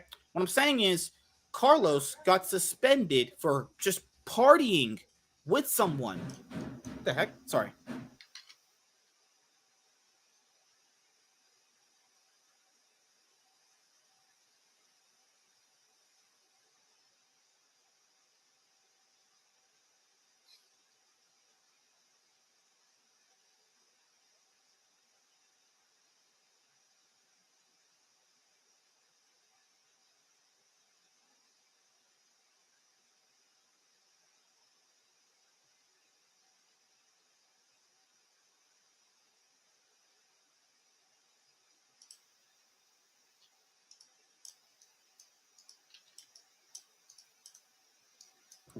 Sorry about that, everyone. So, Warren, hi. Hi. So, Okay. So I was like, what the fuck? So I was like, okay, remember guys, he literally got in trouble for just hanging out with someone. We don't know if Andrew Tate was going to be investing into esports. We don't know if he was going to be investing into G2. All you saw was just Andrew Tate. You know, that's all it was. But I'll let Warren go because I know he's wanted to talk about this. He had a tweet that went a little bit crazy on Twitter. People were trying to ratio him. That's always funny to see Warren get ratioed. All right, Warren, what do you think about the Andrew Tate G2 situation? Actually, I think Warren is dead for right now. Hold on. I've spoken to many of people, and I've looked at both sides of the spectrum. That's what I even made a tweet today saying I don't judge people unless I get both perspectives and proof. That's how you're supposed to judge anyone. So I see why currently in social media, and this is not like a Frost rant. This is just what's happening currently in social media across TikTok, Meta, which is now Facebook, IG, and Snapchat. Quote unquote masculinity is considered toxic. Yeah. Oh, here's someone that came in. So yeah, anyone who's watching this on the replay, I don't know how you feel about the situation. Oh, I'm not saying you're wrong or anything. It's all depending on perspective. But yeah, sorry, continue, dude. So, with that being said, currently right now, the whole thing, and Andrew Tate, from what I've seen, and we had a chit chat about this, but I know you guys know Chaz, that basically he's promoting men to be men because right now it seems that men want to be softer, and that's what people are asking for. And he's like, well, that's not, men have to be strong. I mean, men built the world. They literally did. But the reason I give context to it is that, like, I'm going to use Tyler 1, for example. Tyler 1 is probably considered a toxic person on a Twitch standard, but people that have met him in person says he's a nice guy, whatever, even though he yells or whatever. He's a good player, right? And people consider Tyler 1 a good player. The point I'm trying to make is that right now social media is targeting people, not only Andrew Tate, but anyone that's calling out the third wave feminism, which is considered toxic. So the problem is that what do you do when you want to like stop a movement? You go after someone who's speaking up loud, and currently Andrew Tate was the one that's speaking up loud. So the buzzwords, like you said, MSK, are misogyny and toxic masculinity and all that stuff. So they make him the martyr, and now you're guilt by association. So what I'm getting at is when we start having a mob mentality, and you can't even hang out with, you can't even be at a party, and the mob, which is Twitter, can say, you know what, you shouldn't be with that guy because so and so and so. I'm not a Carlos fan. I'm not a G2 fan. MSK knows this. But who are you to tell me what to do? You're not my dad. You're not my mom. Carlos has done, say what you want about Carlos, right? G2 has brought in championships, right? So clearly he's doing something right. G2 is an org that people want to play for. Why does one moment with one guy tarnish his record?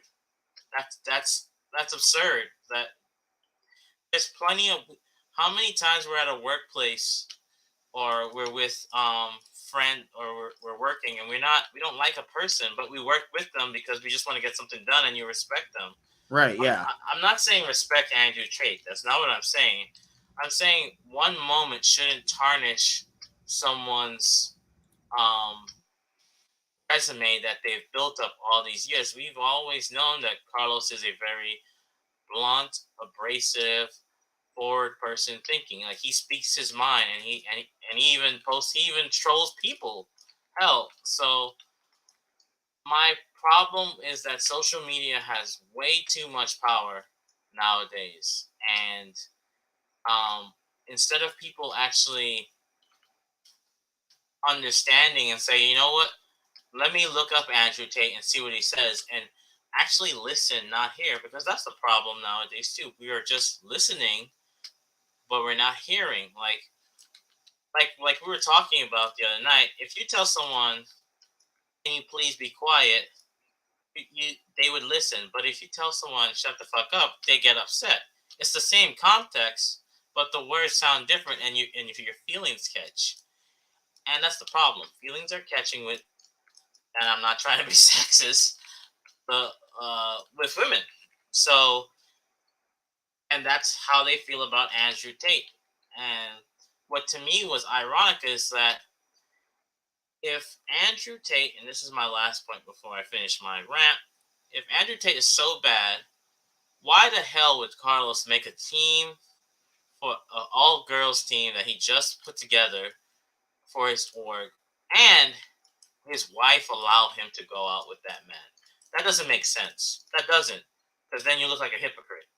So clearly, his wife okayed it, and me personally, I don't think someone should be judged, and that's my bottom line. You should not be judged because of what you do. There's nobody on this planet is, unless you live in a nunnery or a synagogue or a temple.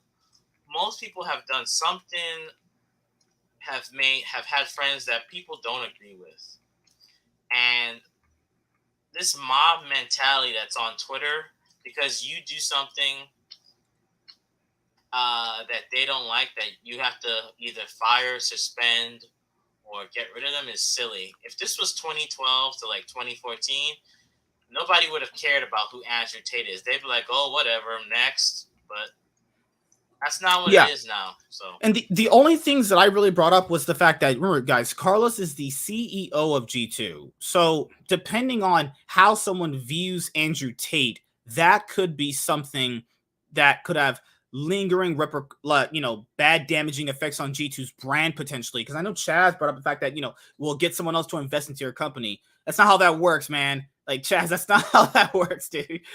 Like, the problem here is other people are going to see that and go, why is this guy hanging out with a quote-unquote misogynistic, sexist guy? And they'll go like, okay, I don't want G2 a part of my maybe my new esport league, or having a sponsorship with G2 might be damaging on my brand. It's all that stuff. And people may factor in, Carlos was just suspended for hanging out with someone. We do not know if Andrew Tate is either an investor into G2, whether he was going to even be a part of the esports scenes, or anything like that. All we saw was simply just a video of him partying with Carlos. That's it.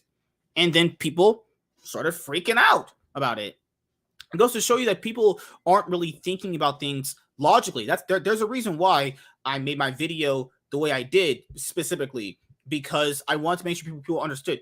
You have to look at things logically and careful. You can't just go off and start all these random takes that people have about all these other different things and shit like that. So that's just how I personally feel about it. I know a lot of people have their own individual way of wanting to how to look at it.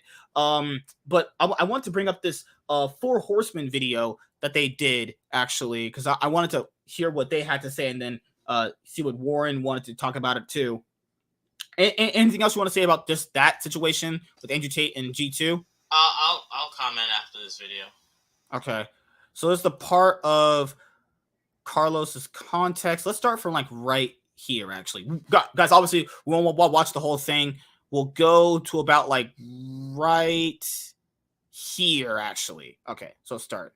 Is it sound on? Let's go. This guy appearing in Carlos's video, the potential effect of Carlos kind of providing this guy, putting this video of him out into the esports world, and then how a lot of this has been, I feel like, is used to distract from kind of core and continuing issues of potential misogyny that exist within the industry that I think are much more real and tangible and systemic within the industry, not some guy being on a video from outside the industry and then being inserted in here kind of randomly and arbitrarily, at least is like. That needs to be said though, Monty. Think about this, right? The way the reaction was as if like they'd announced this guy was like co-CEO of G2 or something. Like what happened was Carlos is at some sort of a party now. No one even knows what that situation was.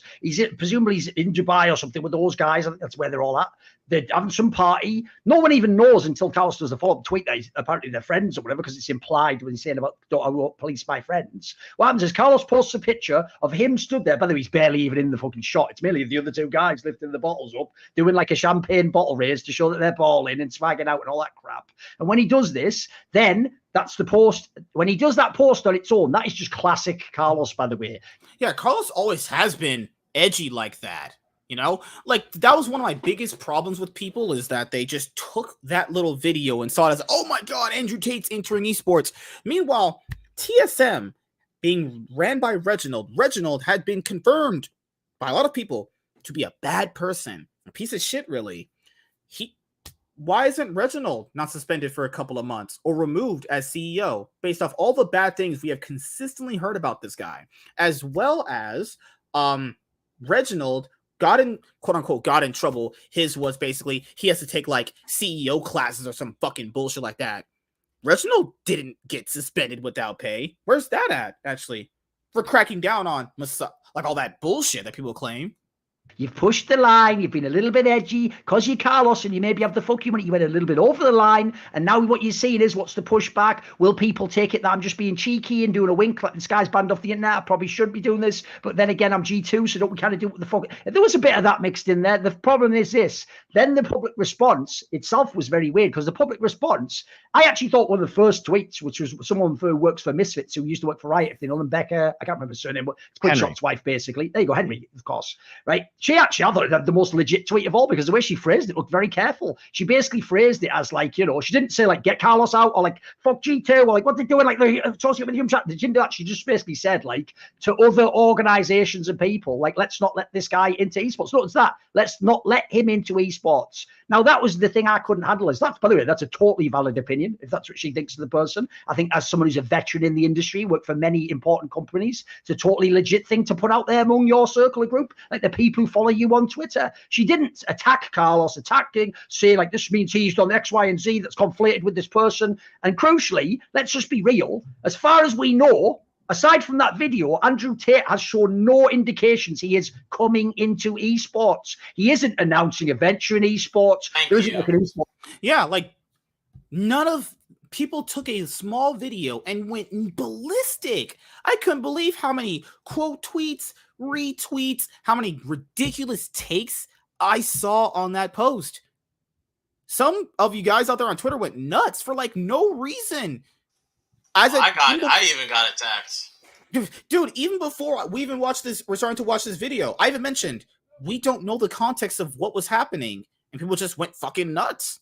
Sports division of the multi-market thing you're talking about. He hasn't said any. I don't think he's ever mentioned. We don't even know. The joke is, by the way, he knew he was in that video. right? I don't know. The thing is, in that, oh yeah, by the way, you think loads of like entrepreneur people aren't just hitting this guy up all the time for a photo or a selfie if they're in the same circles, etc. And also, I'll throw this out there. If you've ever watched any of his videos, I imagine he would despise esports. He's a sort of person who is like into kickboxing and real life stuff and thinks that like video games are a waste of your life and you're a moron if you play them. You're just wasting your time when you could be grinding and hustling and making all that dough. So I don't even, as far as I know that there's any indication he's ever coming in. I also don't know through what method would he enter esports.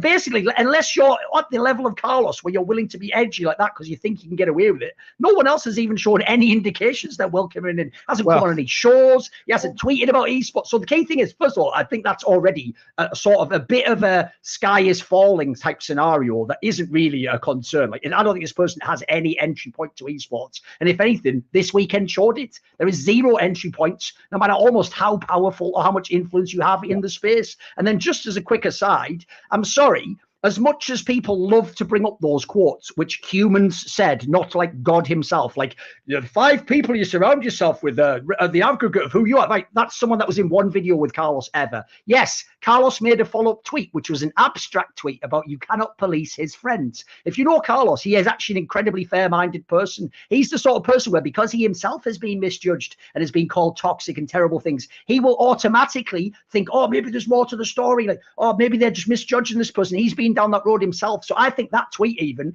was, look, a little bit was referring to that, but there's a reason he didn't just use the name there. So I vouch for this one person over the others. So, and then the last quick thing to say is this.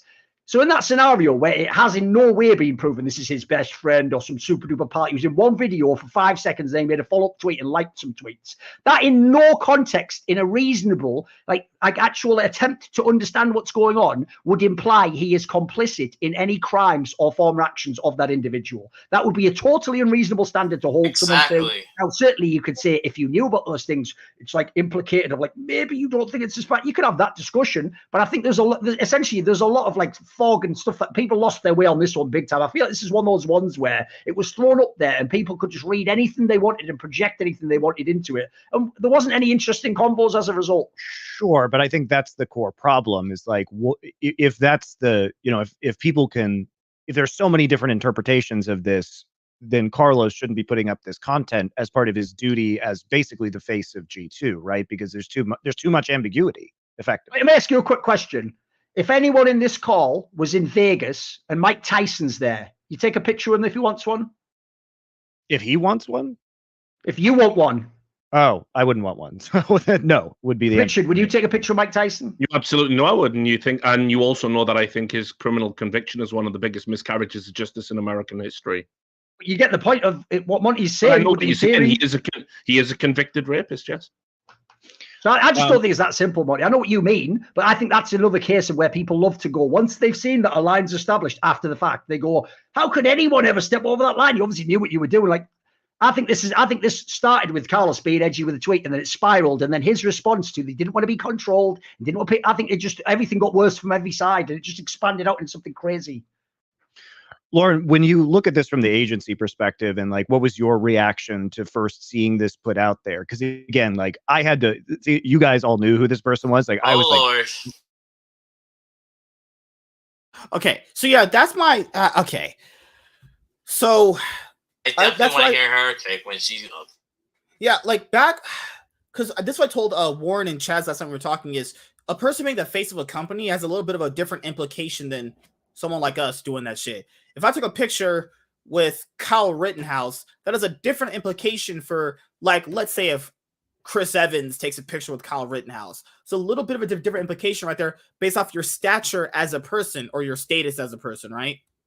but what is this? Like, why is this a big deal? And I had to go through that process.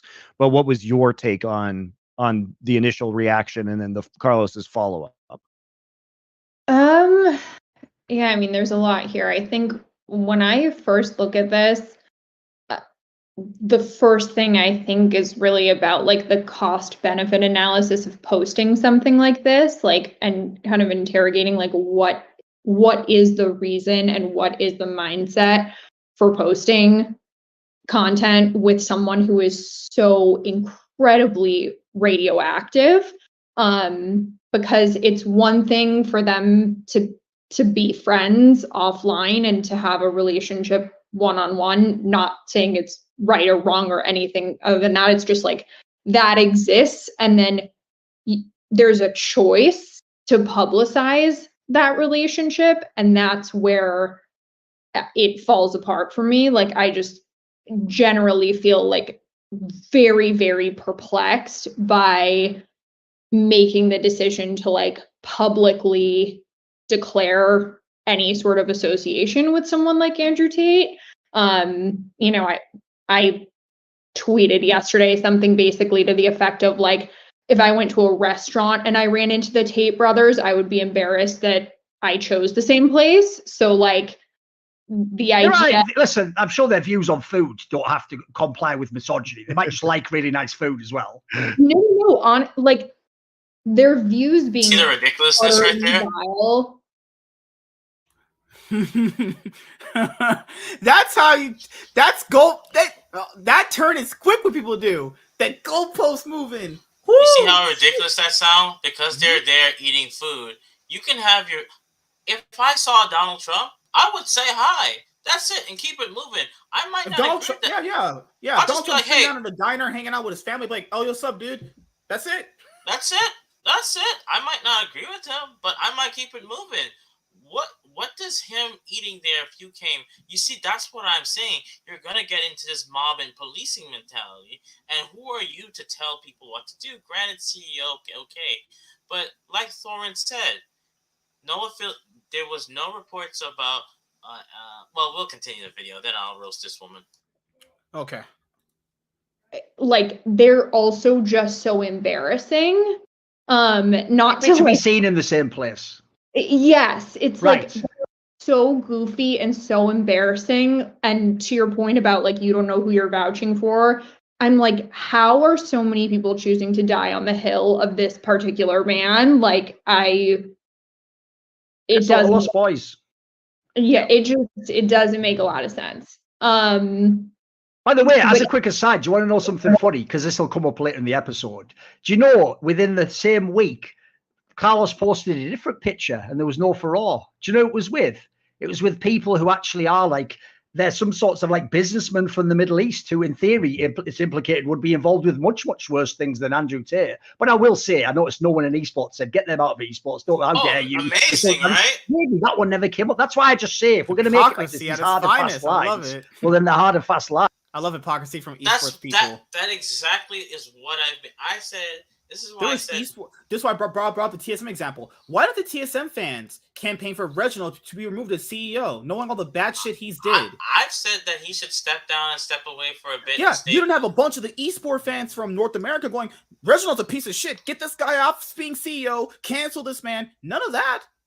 None of that. I'm not I like Thorin here and there. Sometimes he has edgy takes, but like he's hitting everything on the ball. Like you can't.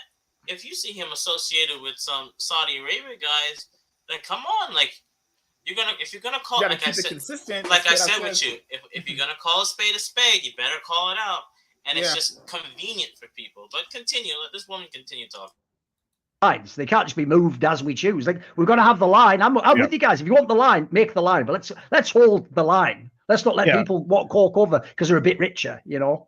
Yeah, I think we'll get into that, and like that is like just a teaser. Yeah, a lot of the issue that we're going to discuss here, because I think what was frustrating for me about this is not minimizing what was happening here, but also the fact that we need to really deal with the treatment of women as it is in the esports industry, and we can actually hopefully affect some of these changes or help affect some of these changes by shining the light on them. But by putting these little distractions of the, internet moron of the week and having a crucifixion of this guy who may or may not deserve it, sounds like he probably does. But it distracts from actually making systemic changes that are necessary.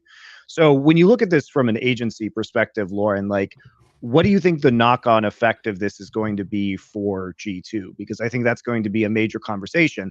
As we are recording this show, one thing that happened is it looks like they were denied partnership in Valorant. That's the news stories that are coming out, which I speculated on Twitter might actually happen as a result of this. Yeah.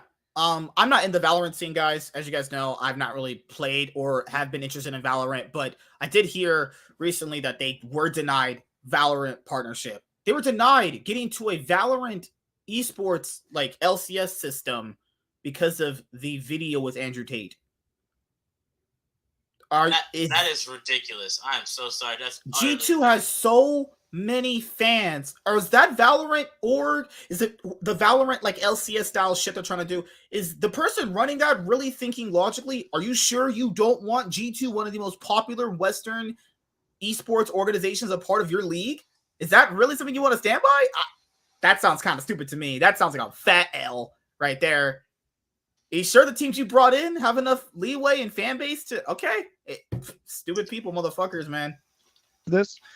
But do you see any clapback coming from potentially G2's partnerships? Because you have worked at major agencies.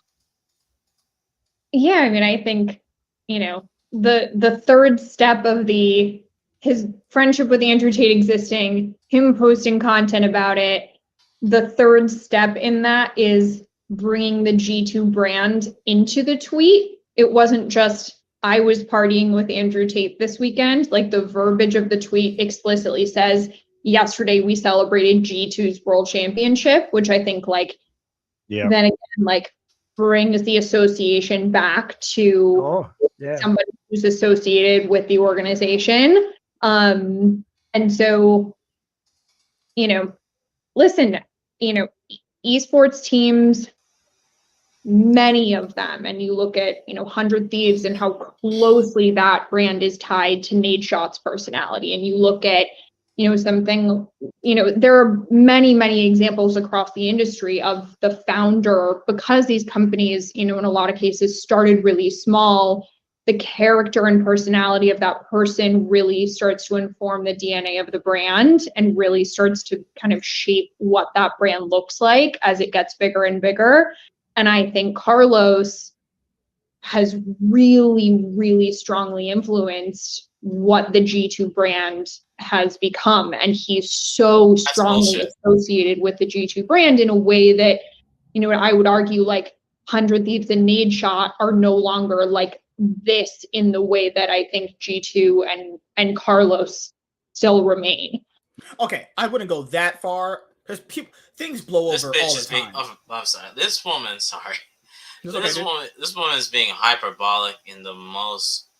This is what I'm saying. Like, this isn't fair. Like he was in the thing for like 10 seconds, 8 seconds of video. So 8 seconds we're gonna ruin someone's life in a party where you're celebrating your who cares? It's a celebration. There's people probably at New Year's Eve in like a big setting that basically you don't like, but they're all at the big New Year's party, right? Mm-hmm. Like that's what I'm saying. If you start doing stuff like this, you guess what? Someone's gonna tell you, oh, you know what, MSK, because you like video games, I'm not gonna hang out with you. And if I see anyone in your post, guess what? Don't even dare talk about that content. I'm gonna cut sponsors from you. This is the line we're threading, but people don't see it that way.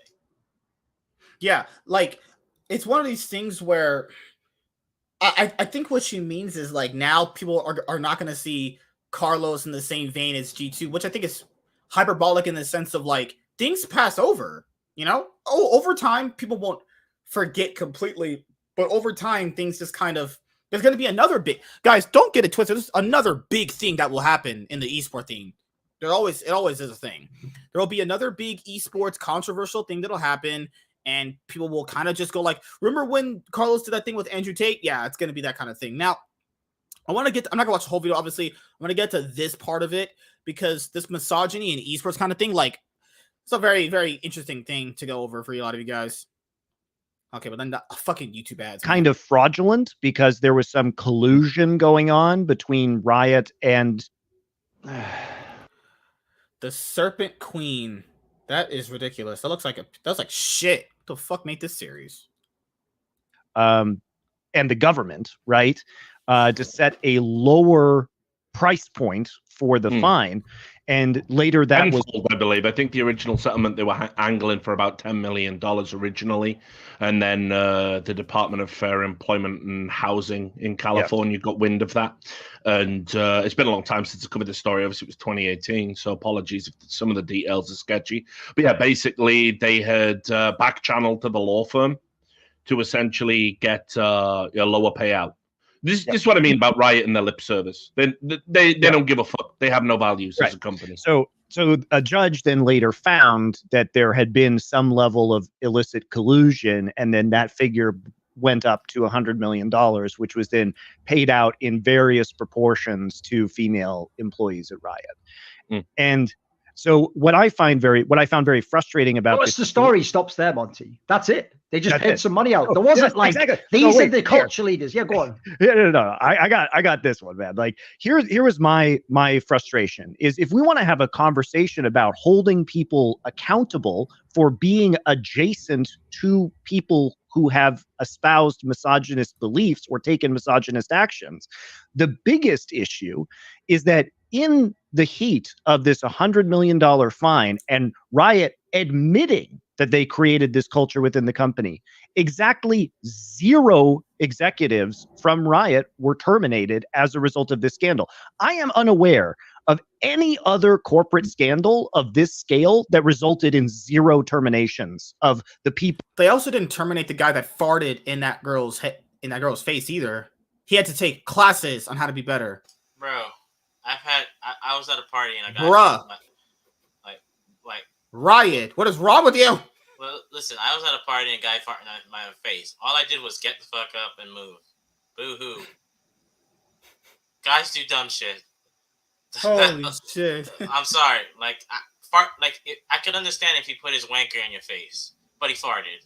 Well, where's the abuse? So you tell me, the air hurt you? That's exactly what it was. Holy shit. All right, so we'll watch a little bit part of this part, and then we're going to go to the last topic and head out of here. Here's the thing. Essentially, I'll phrase it like this.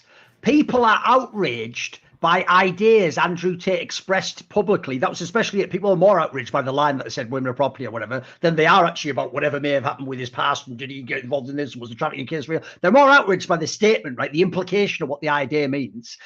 A guy who has no legal recourse to protect himself if he does those things. He can be arrested by the police. Those things are all illegal in countries to do. You're not allowed to do those things in Romania or any Western country, by the way. Those are absolutely on the books. You will go to prison if you rape people, if you exploit them, if you pimp them, if you abuse them, if you kill them. Now, in Saudi Arabia and certain other countries, some of these things are actually legal. Some of these things are actually, the government will be protected and they will be the ones who do it against you. So now we're not even talking just raw culture. There better not be people from that government directly connected with esports. There better not be people who even say, I am hands-on with it. If these things happen, then you are making the statement by your outrage over here that it is performative. You don't like the sound of something happening that you can't actually establish it has happened, but you're fine with it actually happening as long as those people have too much power. They're too big to fail, as it were. That implies you aren't against that. You don't care about it. You only care, it's called a luxury belief, when it has no cost. You can just fuck around with it. As soon as it has any cost, money, fame, like in this particular case, you could get fired. By the way, I'd even say, let's be real, this is why it's actually tough to bring it up on shows. There could be actual physical, real world recourse as to what could happen if you keep speaking out about these things. But guess what? That's why if you want to be the hero in your imaginary movie who stands up, you know, when everyone gets that famous picture of a Nazi rally in Germany, and there's the one guy who wouldn't do the Heil, he's like this, and they all go in their mind, that's me. That's exactly who I'd be in history. You're not, because he had to do that, by the way, knowing he might just get taken outside and shot like those people who stopped clapping for Stalin. You won't even do it when it's like a tweet. You won't even tweet against bloody Riot. And here's the one other thing I will say is my distinction on the Riot one. It's right. On the women angle, I can't tar everyone with that brush. But my dude, you better not be bringing up certain crimes against humanity, because China comes into that one then. And we all know that as well. That was implied that there was abstraction between China and Riot Games. The more you look into that, that's not the way their society works. There is a connection. They directly profit. The country of China directly profits through the regime from the money made from League of Legends and games from Tencent Games. Yep. So if you work with Riot and Tencent Games, you have to at least have in your mind resolved the China debate. The women one's a separate one, and that's about culture within corporate culture. That one's one where, again, if you're going to be speaking out against certain things, be very careful, because you are implying that you're fine with the Chinese regime's behavior in this particular case, because you will essentially work to profit them. And so just as an aside, really quick, if you guys want to know more about that, Google Tencent common prosperity, because the Chinese government basically told the tech companies like Tencent and Alibaba, these are publicly traded companies, by the way, so this shouldn't be in the West. This wouldn't happen, right? They were told you must contribute to the common prosperity of the Chinese people, and now they are giving massive amounts of their revenue directly to the Chinese government. So, there you go. So I do just want to say one thing in terms of just like right sizing the Andrew Tate of it all a little bit, in terms of, you know, when we talk about things like proportional harm. I think while obviously Andrew Tate individually, we're talking about a very different scale from something like, you know, these systemic and, you know, global human rights violations, but I think it's important to recognize kind of what Andrew Tate represents, which is something much larger and more harmful, which is misinformation, radicalization of young men, like espousing really violent and misogynistic views, and given his platform exposing, you know, millions of people to that ideology. Yeah. Andrew Tate, in a PG-13 way, is telling men to not be feminine. Because nowadays, women are wanting men to be in their femininity. Men always have aggression. Men have these biological traits. And that's his message. He's not as bad as people think. I'm not saying he's like the Messiah. You need to go to this guy for if you want lessons on how to be a dad. But that's the message she's giving. So what this woman is saying is completely false. However, she's getting into her feelings and saying this. And that's the problem, because my problem is she can say Andrew Tate's misogynist, right? But she won't go on here and say, well, if we're going to talk about Andrew Tate, what about the female that call out men and say that they're trash, they're shit, that men don't do anything?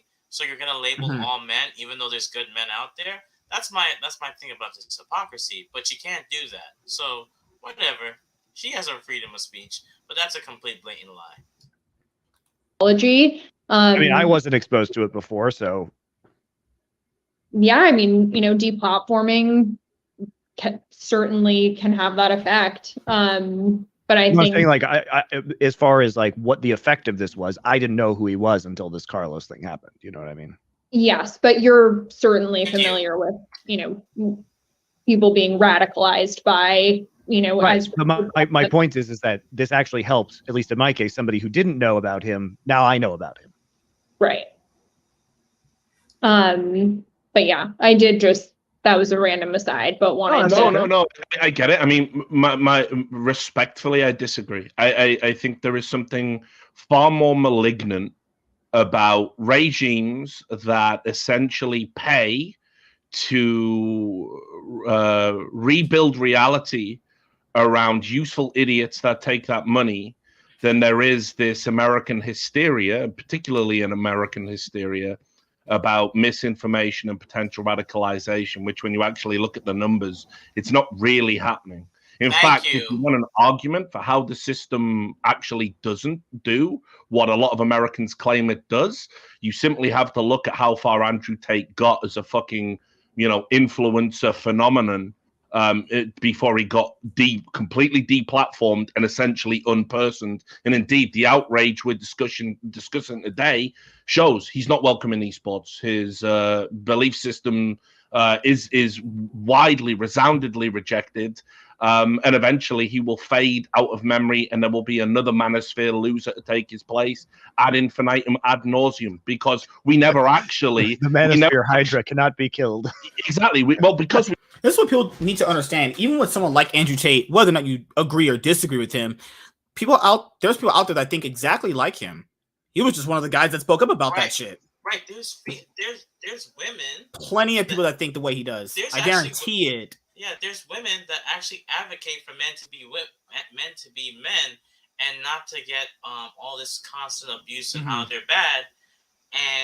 But they don't do it. Andrew Tate is just very infamous for how he does it. There's women that do it. There's men that present it eloquently and in a approachable way. It's just that his is just direct and in your face, and that's what people can't like. I think we're now in the era of the softness era. That's what I call it, because everybody's soft. They have no thick skin. I'm sorry. Yep.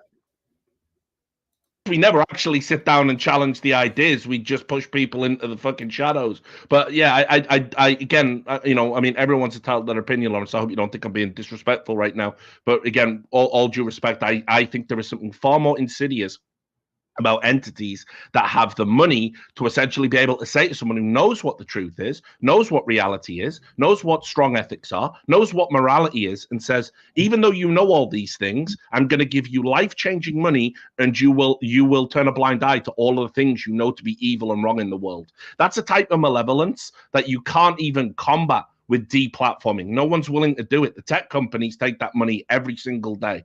So we got a much bigger problem, and we're going to really feel it 5 years from now. Once we start having tournaments in Riyadh and Israeli competitors are excluded and things like this. This is all around the corner for esports because we didn't stand up to the evil money now, today, and misinformation, disinformation, American hysteria around that. I don't know. I don't think it's the same thing.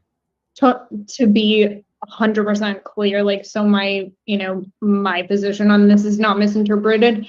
I agree with you completely. When you're talking about things that are at the scale of, countrywide, these things affect tens of millions or hundreds of millions, or in the case of China, billions of people, I do not want to be seen as equating those two things at all. And to your point, like all I wanted to say was that that it still does harm. I didn't get that point. Yeah, totally. I know exactly what you mean. I would just rank one above the other, but I wouldn't make any claim that Andrew Tate isn't doing harm. And I absolutely, you know what I mean? I think it's it was a broader topic. This is the problem I have with this discussion. So I'll quickly relate it to the Neon thing.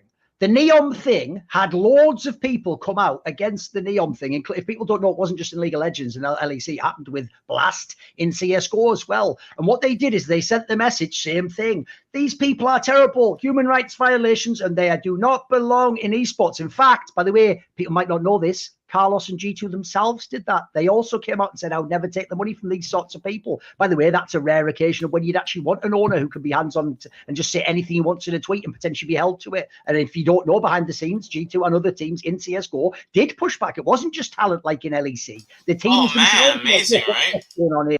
Yeah, the guy that people hated on was the one that came out and said, I don't want that in this actual industry. Amazing. Yeah, but...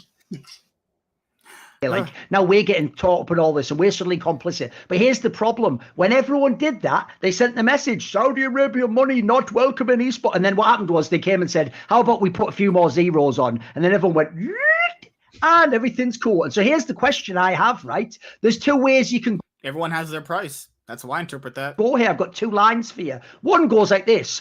We cannot have a discussion about caring about combating misogyny or championing women's rights, human rights, let's be real, until we can answer this question. What could Saudi Arabia do at which point they are no longer welcome? What will make them not belong in the scene? I don't even know how I could even answer that, but I'll say this. Depending on how many zeros on people's paychecks exist, most people will just turn a blind eye to that. That's just how I personally see it. They are already embedded in it. All this money. What action can they take that can ever strike them off? Spoiler, no one can answer the question. There is no limit. They can kill people. They can do anything. They can even go to war. They can bomb people with the other one of ESL's sponsors. They can bomb fucking people in Yemen and they can all die. Yemen, I noticed there's nobody gives a fuck about Yemeni women's rights or children's rights there. Or how about just people who are civilians, aren't even combatants in an active fucking war zone? Then the other question goes like this. Does this imply, it literally does, think it through, that Andrew Tate doesn't belong now because he is just a guy in a video? But if he comes back with $1 billion and buys Blast, is he suddenly... Now there's going to be an Andrew Tate championship in Luton in the UK. What's going on? These are things almost inferred by the stance we're taking, because you notice we're taking a stance like early up in the battle, and then we're just giving all the ground up when they come in with the nukes and the tanks, as it were. So were we actually the resistance, or were we just getting a better deal for ourselves, guys? I mean, yeah, this is, something that Richard mentioned sports washing earlier. Like, yeah, so that's pretty much the main gist. I'll watch that. You're stumped, Yeah. bitch. Oh, okay. Good God, Warren. Jesus Christ. So the very last thing I'll say about the Andrew Tate topic is just, guys, don't freak out about just shit you don't understand, and also stop just overreacting to everything. Okay. Nothing about the video implied he was entering esports at all. Okay. We're just being completely honest here. Now, Team Liquid released Hansama, actually. I was going to make this a separate video. I still might, actually.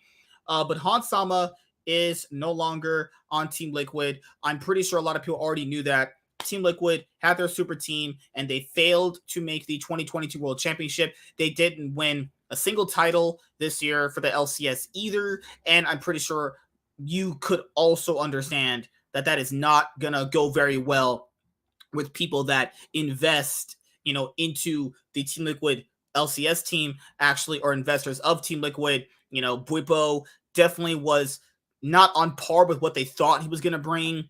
Santorin, I thought, was their best player, obviously, throughout most of the year, actually. Bjergsen definitely not performing very well, up to the standards that you hold Bjergsen to. The bot lane, Hansama, was kind of their carry. They kind of went all in on playing through bot. That didn't really work out for them at a certain point. And Core JJ and Bjergsen, I guess, don't see the game eye to eye. But I don't know. Who is Team Liquid going to choose? Are you going to choose Bjergsen? Or are you going to choose Core JJ? Or are you going to choose a player that brought your org success? Or are you going to choose basically a washed-up mid laner hack that hasn't brought you shit? We'll see what happens, actually.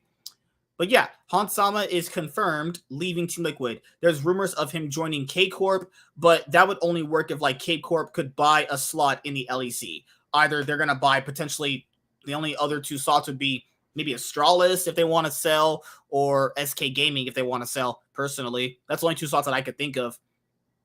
Hey, I'm Steven Liv, also known as Hansama, and I'm an AD carry. Well, me and TL just parted ways a few days ago. We didn't have the greatest year. It's been disappointment, a failure individually on my hand, and well, the team, I know that everyone wanted to win, but we didn't make it, so it kind of feels bad. I would at least love to make words and really prove something there if we couldn't win both splits. I think Team Liquid has been very nice dealing with the situation when we were about to part ways, and I'm very thankful actually to TL, because this way I would be not having a buyout when I want to go to other teams. Well, basically be free agent. It's very nice that... Yeah, because some teams like to just instantly inherit a player's contract by just paying the contract, not paying the buyout fee on top of that. Because this contract was up until the end of 2023. But as you guys know, these esports teams is year length on contracts for players don't really ever go up to that point anyway. I get this opportunity. You could simply just opt out of it if you really wanted to. Probably the first time I'm free agent ever. My goal when I came to Team Liquid was to definitely win everything.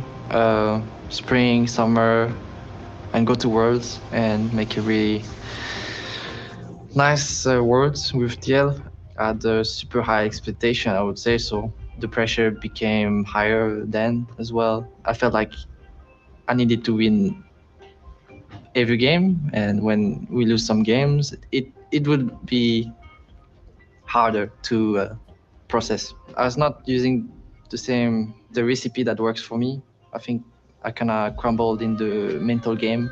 I felt a lot of desperation this year playing the game. I think I've been trying to change a lot, sacrificing some stuff that I think I would do good.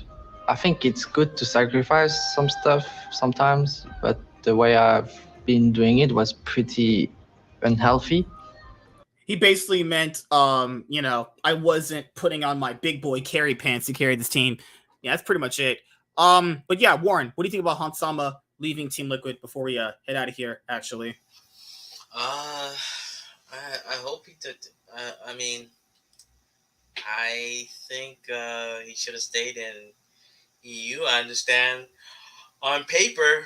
I mean, Core JJ has kept up his play for many years. Bippo is known, so I think personally, I think if they had Jensen, they win. That's my honest opinion. Yeah, like Team Liquid get rid of Bjergsen for Jensen, who had a great Worlds performance.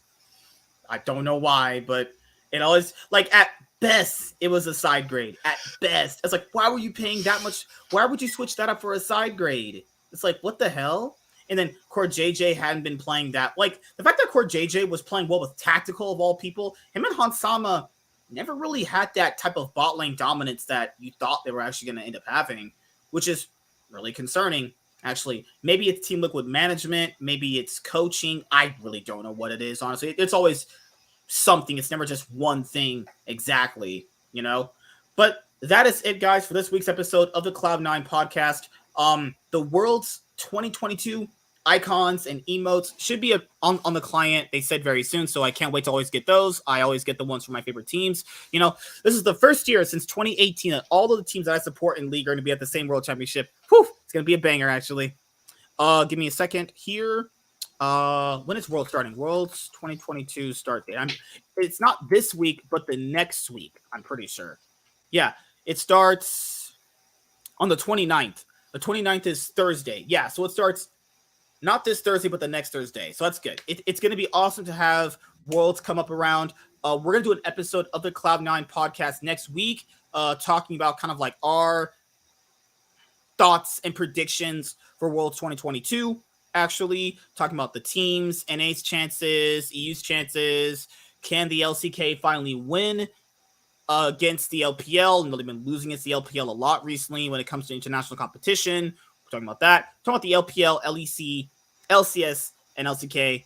Talking about the wildcard teams. And I'll be honest with you guys, I don't think the wildcard teams are going to be doing anything. Honestly, I think people are a little bit too nice in these wildcard teams. We've just had an international event where all the major regions, I guess you could say outside of G2 to a certain extent, they clobbered the wildcard teams. It wasn't even close, guys. Stop being this like pretend world that these wildcard teams are actually good. They're not good, okay?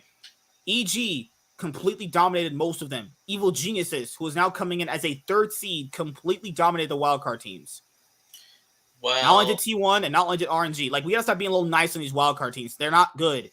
The only time they ever do well is because they get fucking lucky. They're never actually good, But that's just how I see it personally. We'll see. I think it's one of those things where I'm not gonna. The only team that I'm excited that I hope makes it is GAM, because I've been wanting to see them play. They always do spicy stuff, but you're kind of right. I think this World, let's just see how they perform, and if they manage to make it into group stage and they make some noise, maybe we'll change our opinion. How many years does it have to be for people to understand these guys aren't great?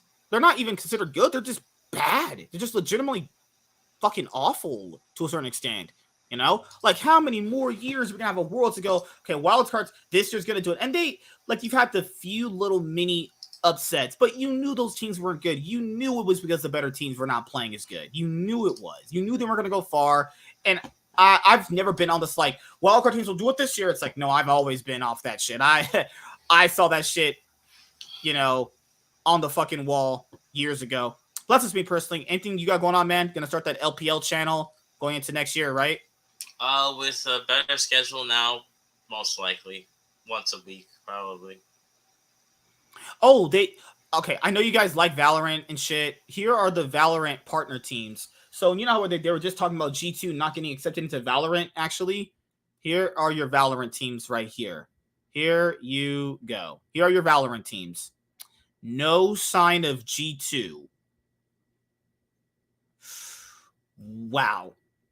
So G2 weren't accepted into Valorant because of the recent Andrew Tate controversy. That is fucking ridiculous, actually. Holy shit.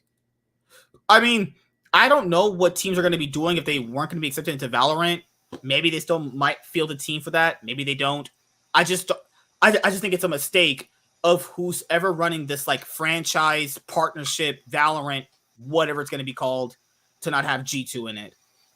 Come on, you're going to have Fnatic, Team Liquid, and Cloud9 and 100 Thieves, which are not going to have G2. Fuck out of here. What the fuck?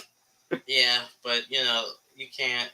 I mean, they can always change things. You can always add them later on if you want, potentially, when like the controversy kind of like dies down. But I think that's just silly. I think people are just putting too much stock, like you said, into like social media, putting so much value on it. It's like, guys, that's not real life. You know that, right?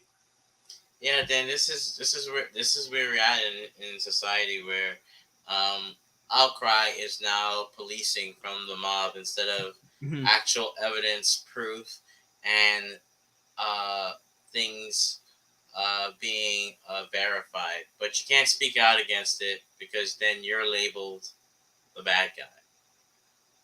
Yeah, it's just crazy. All right, guys.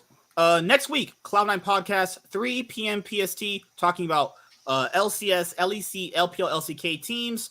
Who we think it might be a sleeper team going into the event. How are NA's chances at Worlds? Do we think EU will do very well this year at Worlds too? I mean, last past international events have not been very kind to the West, guys. They've gone a total of 0-12 from facing the Eastern teams. From the last 2 international events, they've gone 0-12. Okay, guys, that's I'm not kidding. 0-12. Worlds 2021, East versus West, 0-6. East versus West, MSI this year, 0-6.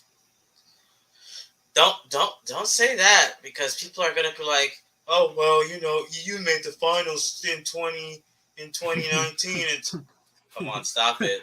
You have people that'll go, but the games were close. That was 3 years ago. I guess it's 3 years ago. Get off of that train, man. It's over with. But yeah, people are stuck in their delusion. So yeah, like people are gonna go, it wasn't exactly a close 3-0. To me, at the end of the day, a 3-0 is still a 3-0. I mean, yeah, sure, it might be a close 3-0, but you still didn't win a game. So, yeah, that's just kind of how that works for me. That might sound kind of harsh, but guys, in the history books, when a team gets 3-0, you do not think of that best of 3 as a close best of 3. Let's be completely honest with ourselves here. Let's be thoroughly honest, okay? I wonder if they don't have the first matches out yet for the wildcard teams yet. I hope they do, because I think the playing stage is fun. It's always nice little. It's fun. I don't take anything seriously. I still think Fnatic and EG get out. So I was like, you think EG's better than Fnatic? Yes, I do. Fnatic played like shit. Fnatic looked like horse shit. Yes, I do think EG are better than Fnatic. Yes, I do. I think they're gonna beat the shit out of them too. I think until the Ukraine thing gets resolved, I think Riot. I don't mean to extend your show. I think Riot needs to really fix up the format, because when you have teams like RNG and DRX and Fnatic and Mad Lions and Mad Lions all in the play-in stage, that takes away from the play-in. And you're right. I've said it before too. If you want the wildcard teams to get international practice, get these players better, at least somewhat better than they already are, then you gotta give them. You have to have them play against their caliber of competition. Guys, RNG is going to destroy every wildcard team. And you know how I know that? They just did it earlier this year. Remember, they got their games erased and they still beat them again very convincingly. I don't need to see RNG, DRX, and Mad Lions against wildcard teams. I know how that's going to go. I mean, Are we like deluding ourselves here, or are we like, are we playing that? Oh, make it better. No. We saw it this year. Their wildcard teams are trash, man. I'm sorry, they're fucking dookie shit. There's a reason why they don't do anything. You know? Don't say that. Oh, dude. EG are better than Fnatic, dude. Jojo Peons played better than Humanoid. Impacts played better than Bwipo. Inspired played much better than Razork. Yeah, Impact's been playing much better than Wonder. I'll take Inspired right now over Razork. I'll take Jojo Peon as he is right now over Humanoid. I'll Danny to upset, sure, whatever. Or Kaori, sure. You can have upset. I'm definitely taking Vulcan over Hylissang. I'm pretty sure that's not like anything crazy, right? I mean, I'm just saying, like, all the EG players right now are playing much better than Fnatic. Also, take into account that if EG had won that best of, EG could have won that best of 3 if Danny was there against 100 Thieves. Yeah, you can compare them, dude. You can compare them just fine. How are they better? Because the players are playing better. They're playing much better. Like, Hylissang's played like shit. Hylissang played like straight up dog shit. I mean, if Fnatic played better at Worlds, then that is what it is. But I think going into the event right now, I think EG is just better. Yeah, I mean, that's not bias. If you look at the games that they've played, EG are just a better team holistically. Yeah. Fnatic are like shit. Yeah, Fnatic are crap. Yeah, if we're looking at this objectively, right, and Fnatic was very disjointed this entire year. They constantly on the desk, constantly in podcast. They were like, "What's Fnatic's identity?" So it's not. This isn't. We're just this is. And if you were to go back to, first of all, look at the record they ended the year with. Look at the just look at the overall standing. They didn't in a good standing. They barely made it into Worlds, right? That's like if we look at their games just against Rogue this last week, it was embarrassing.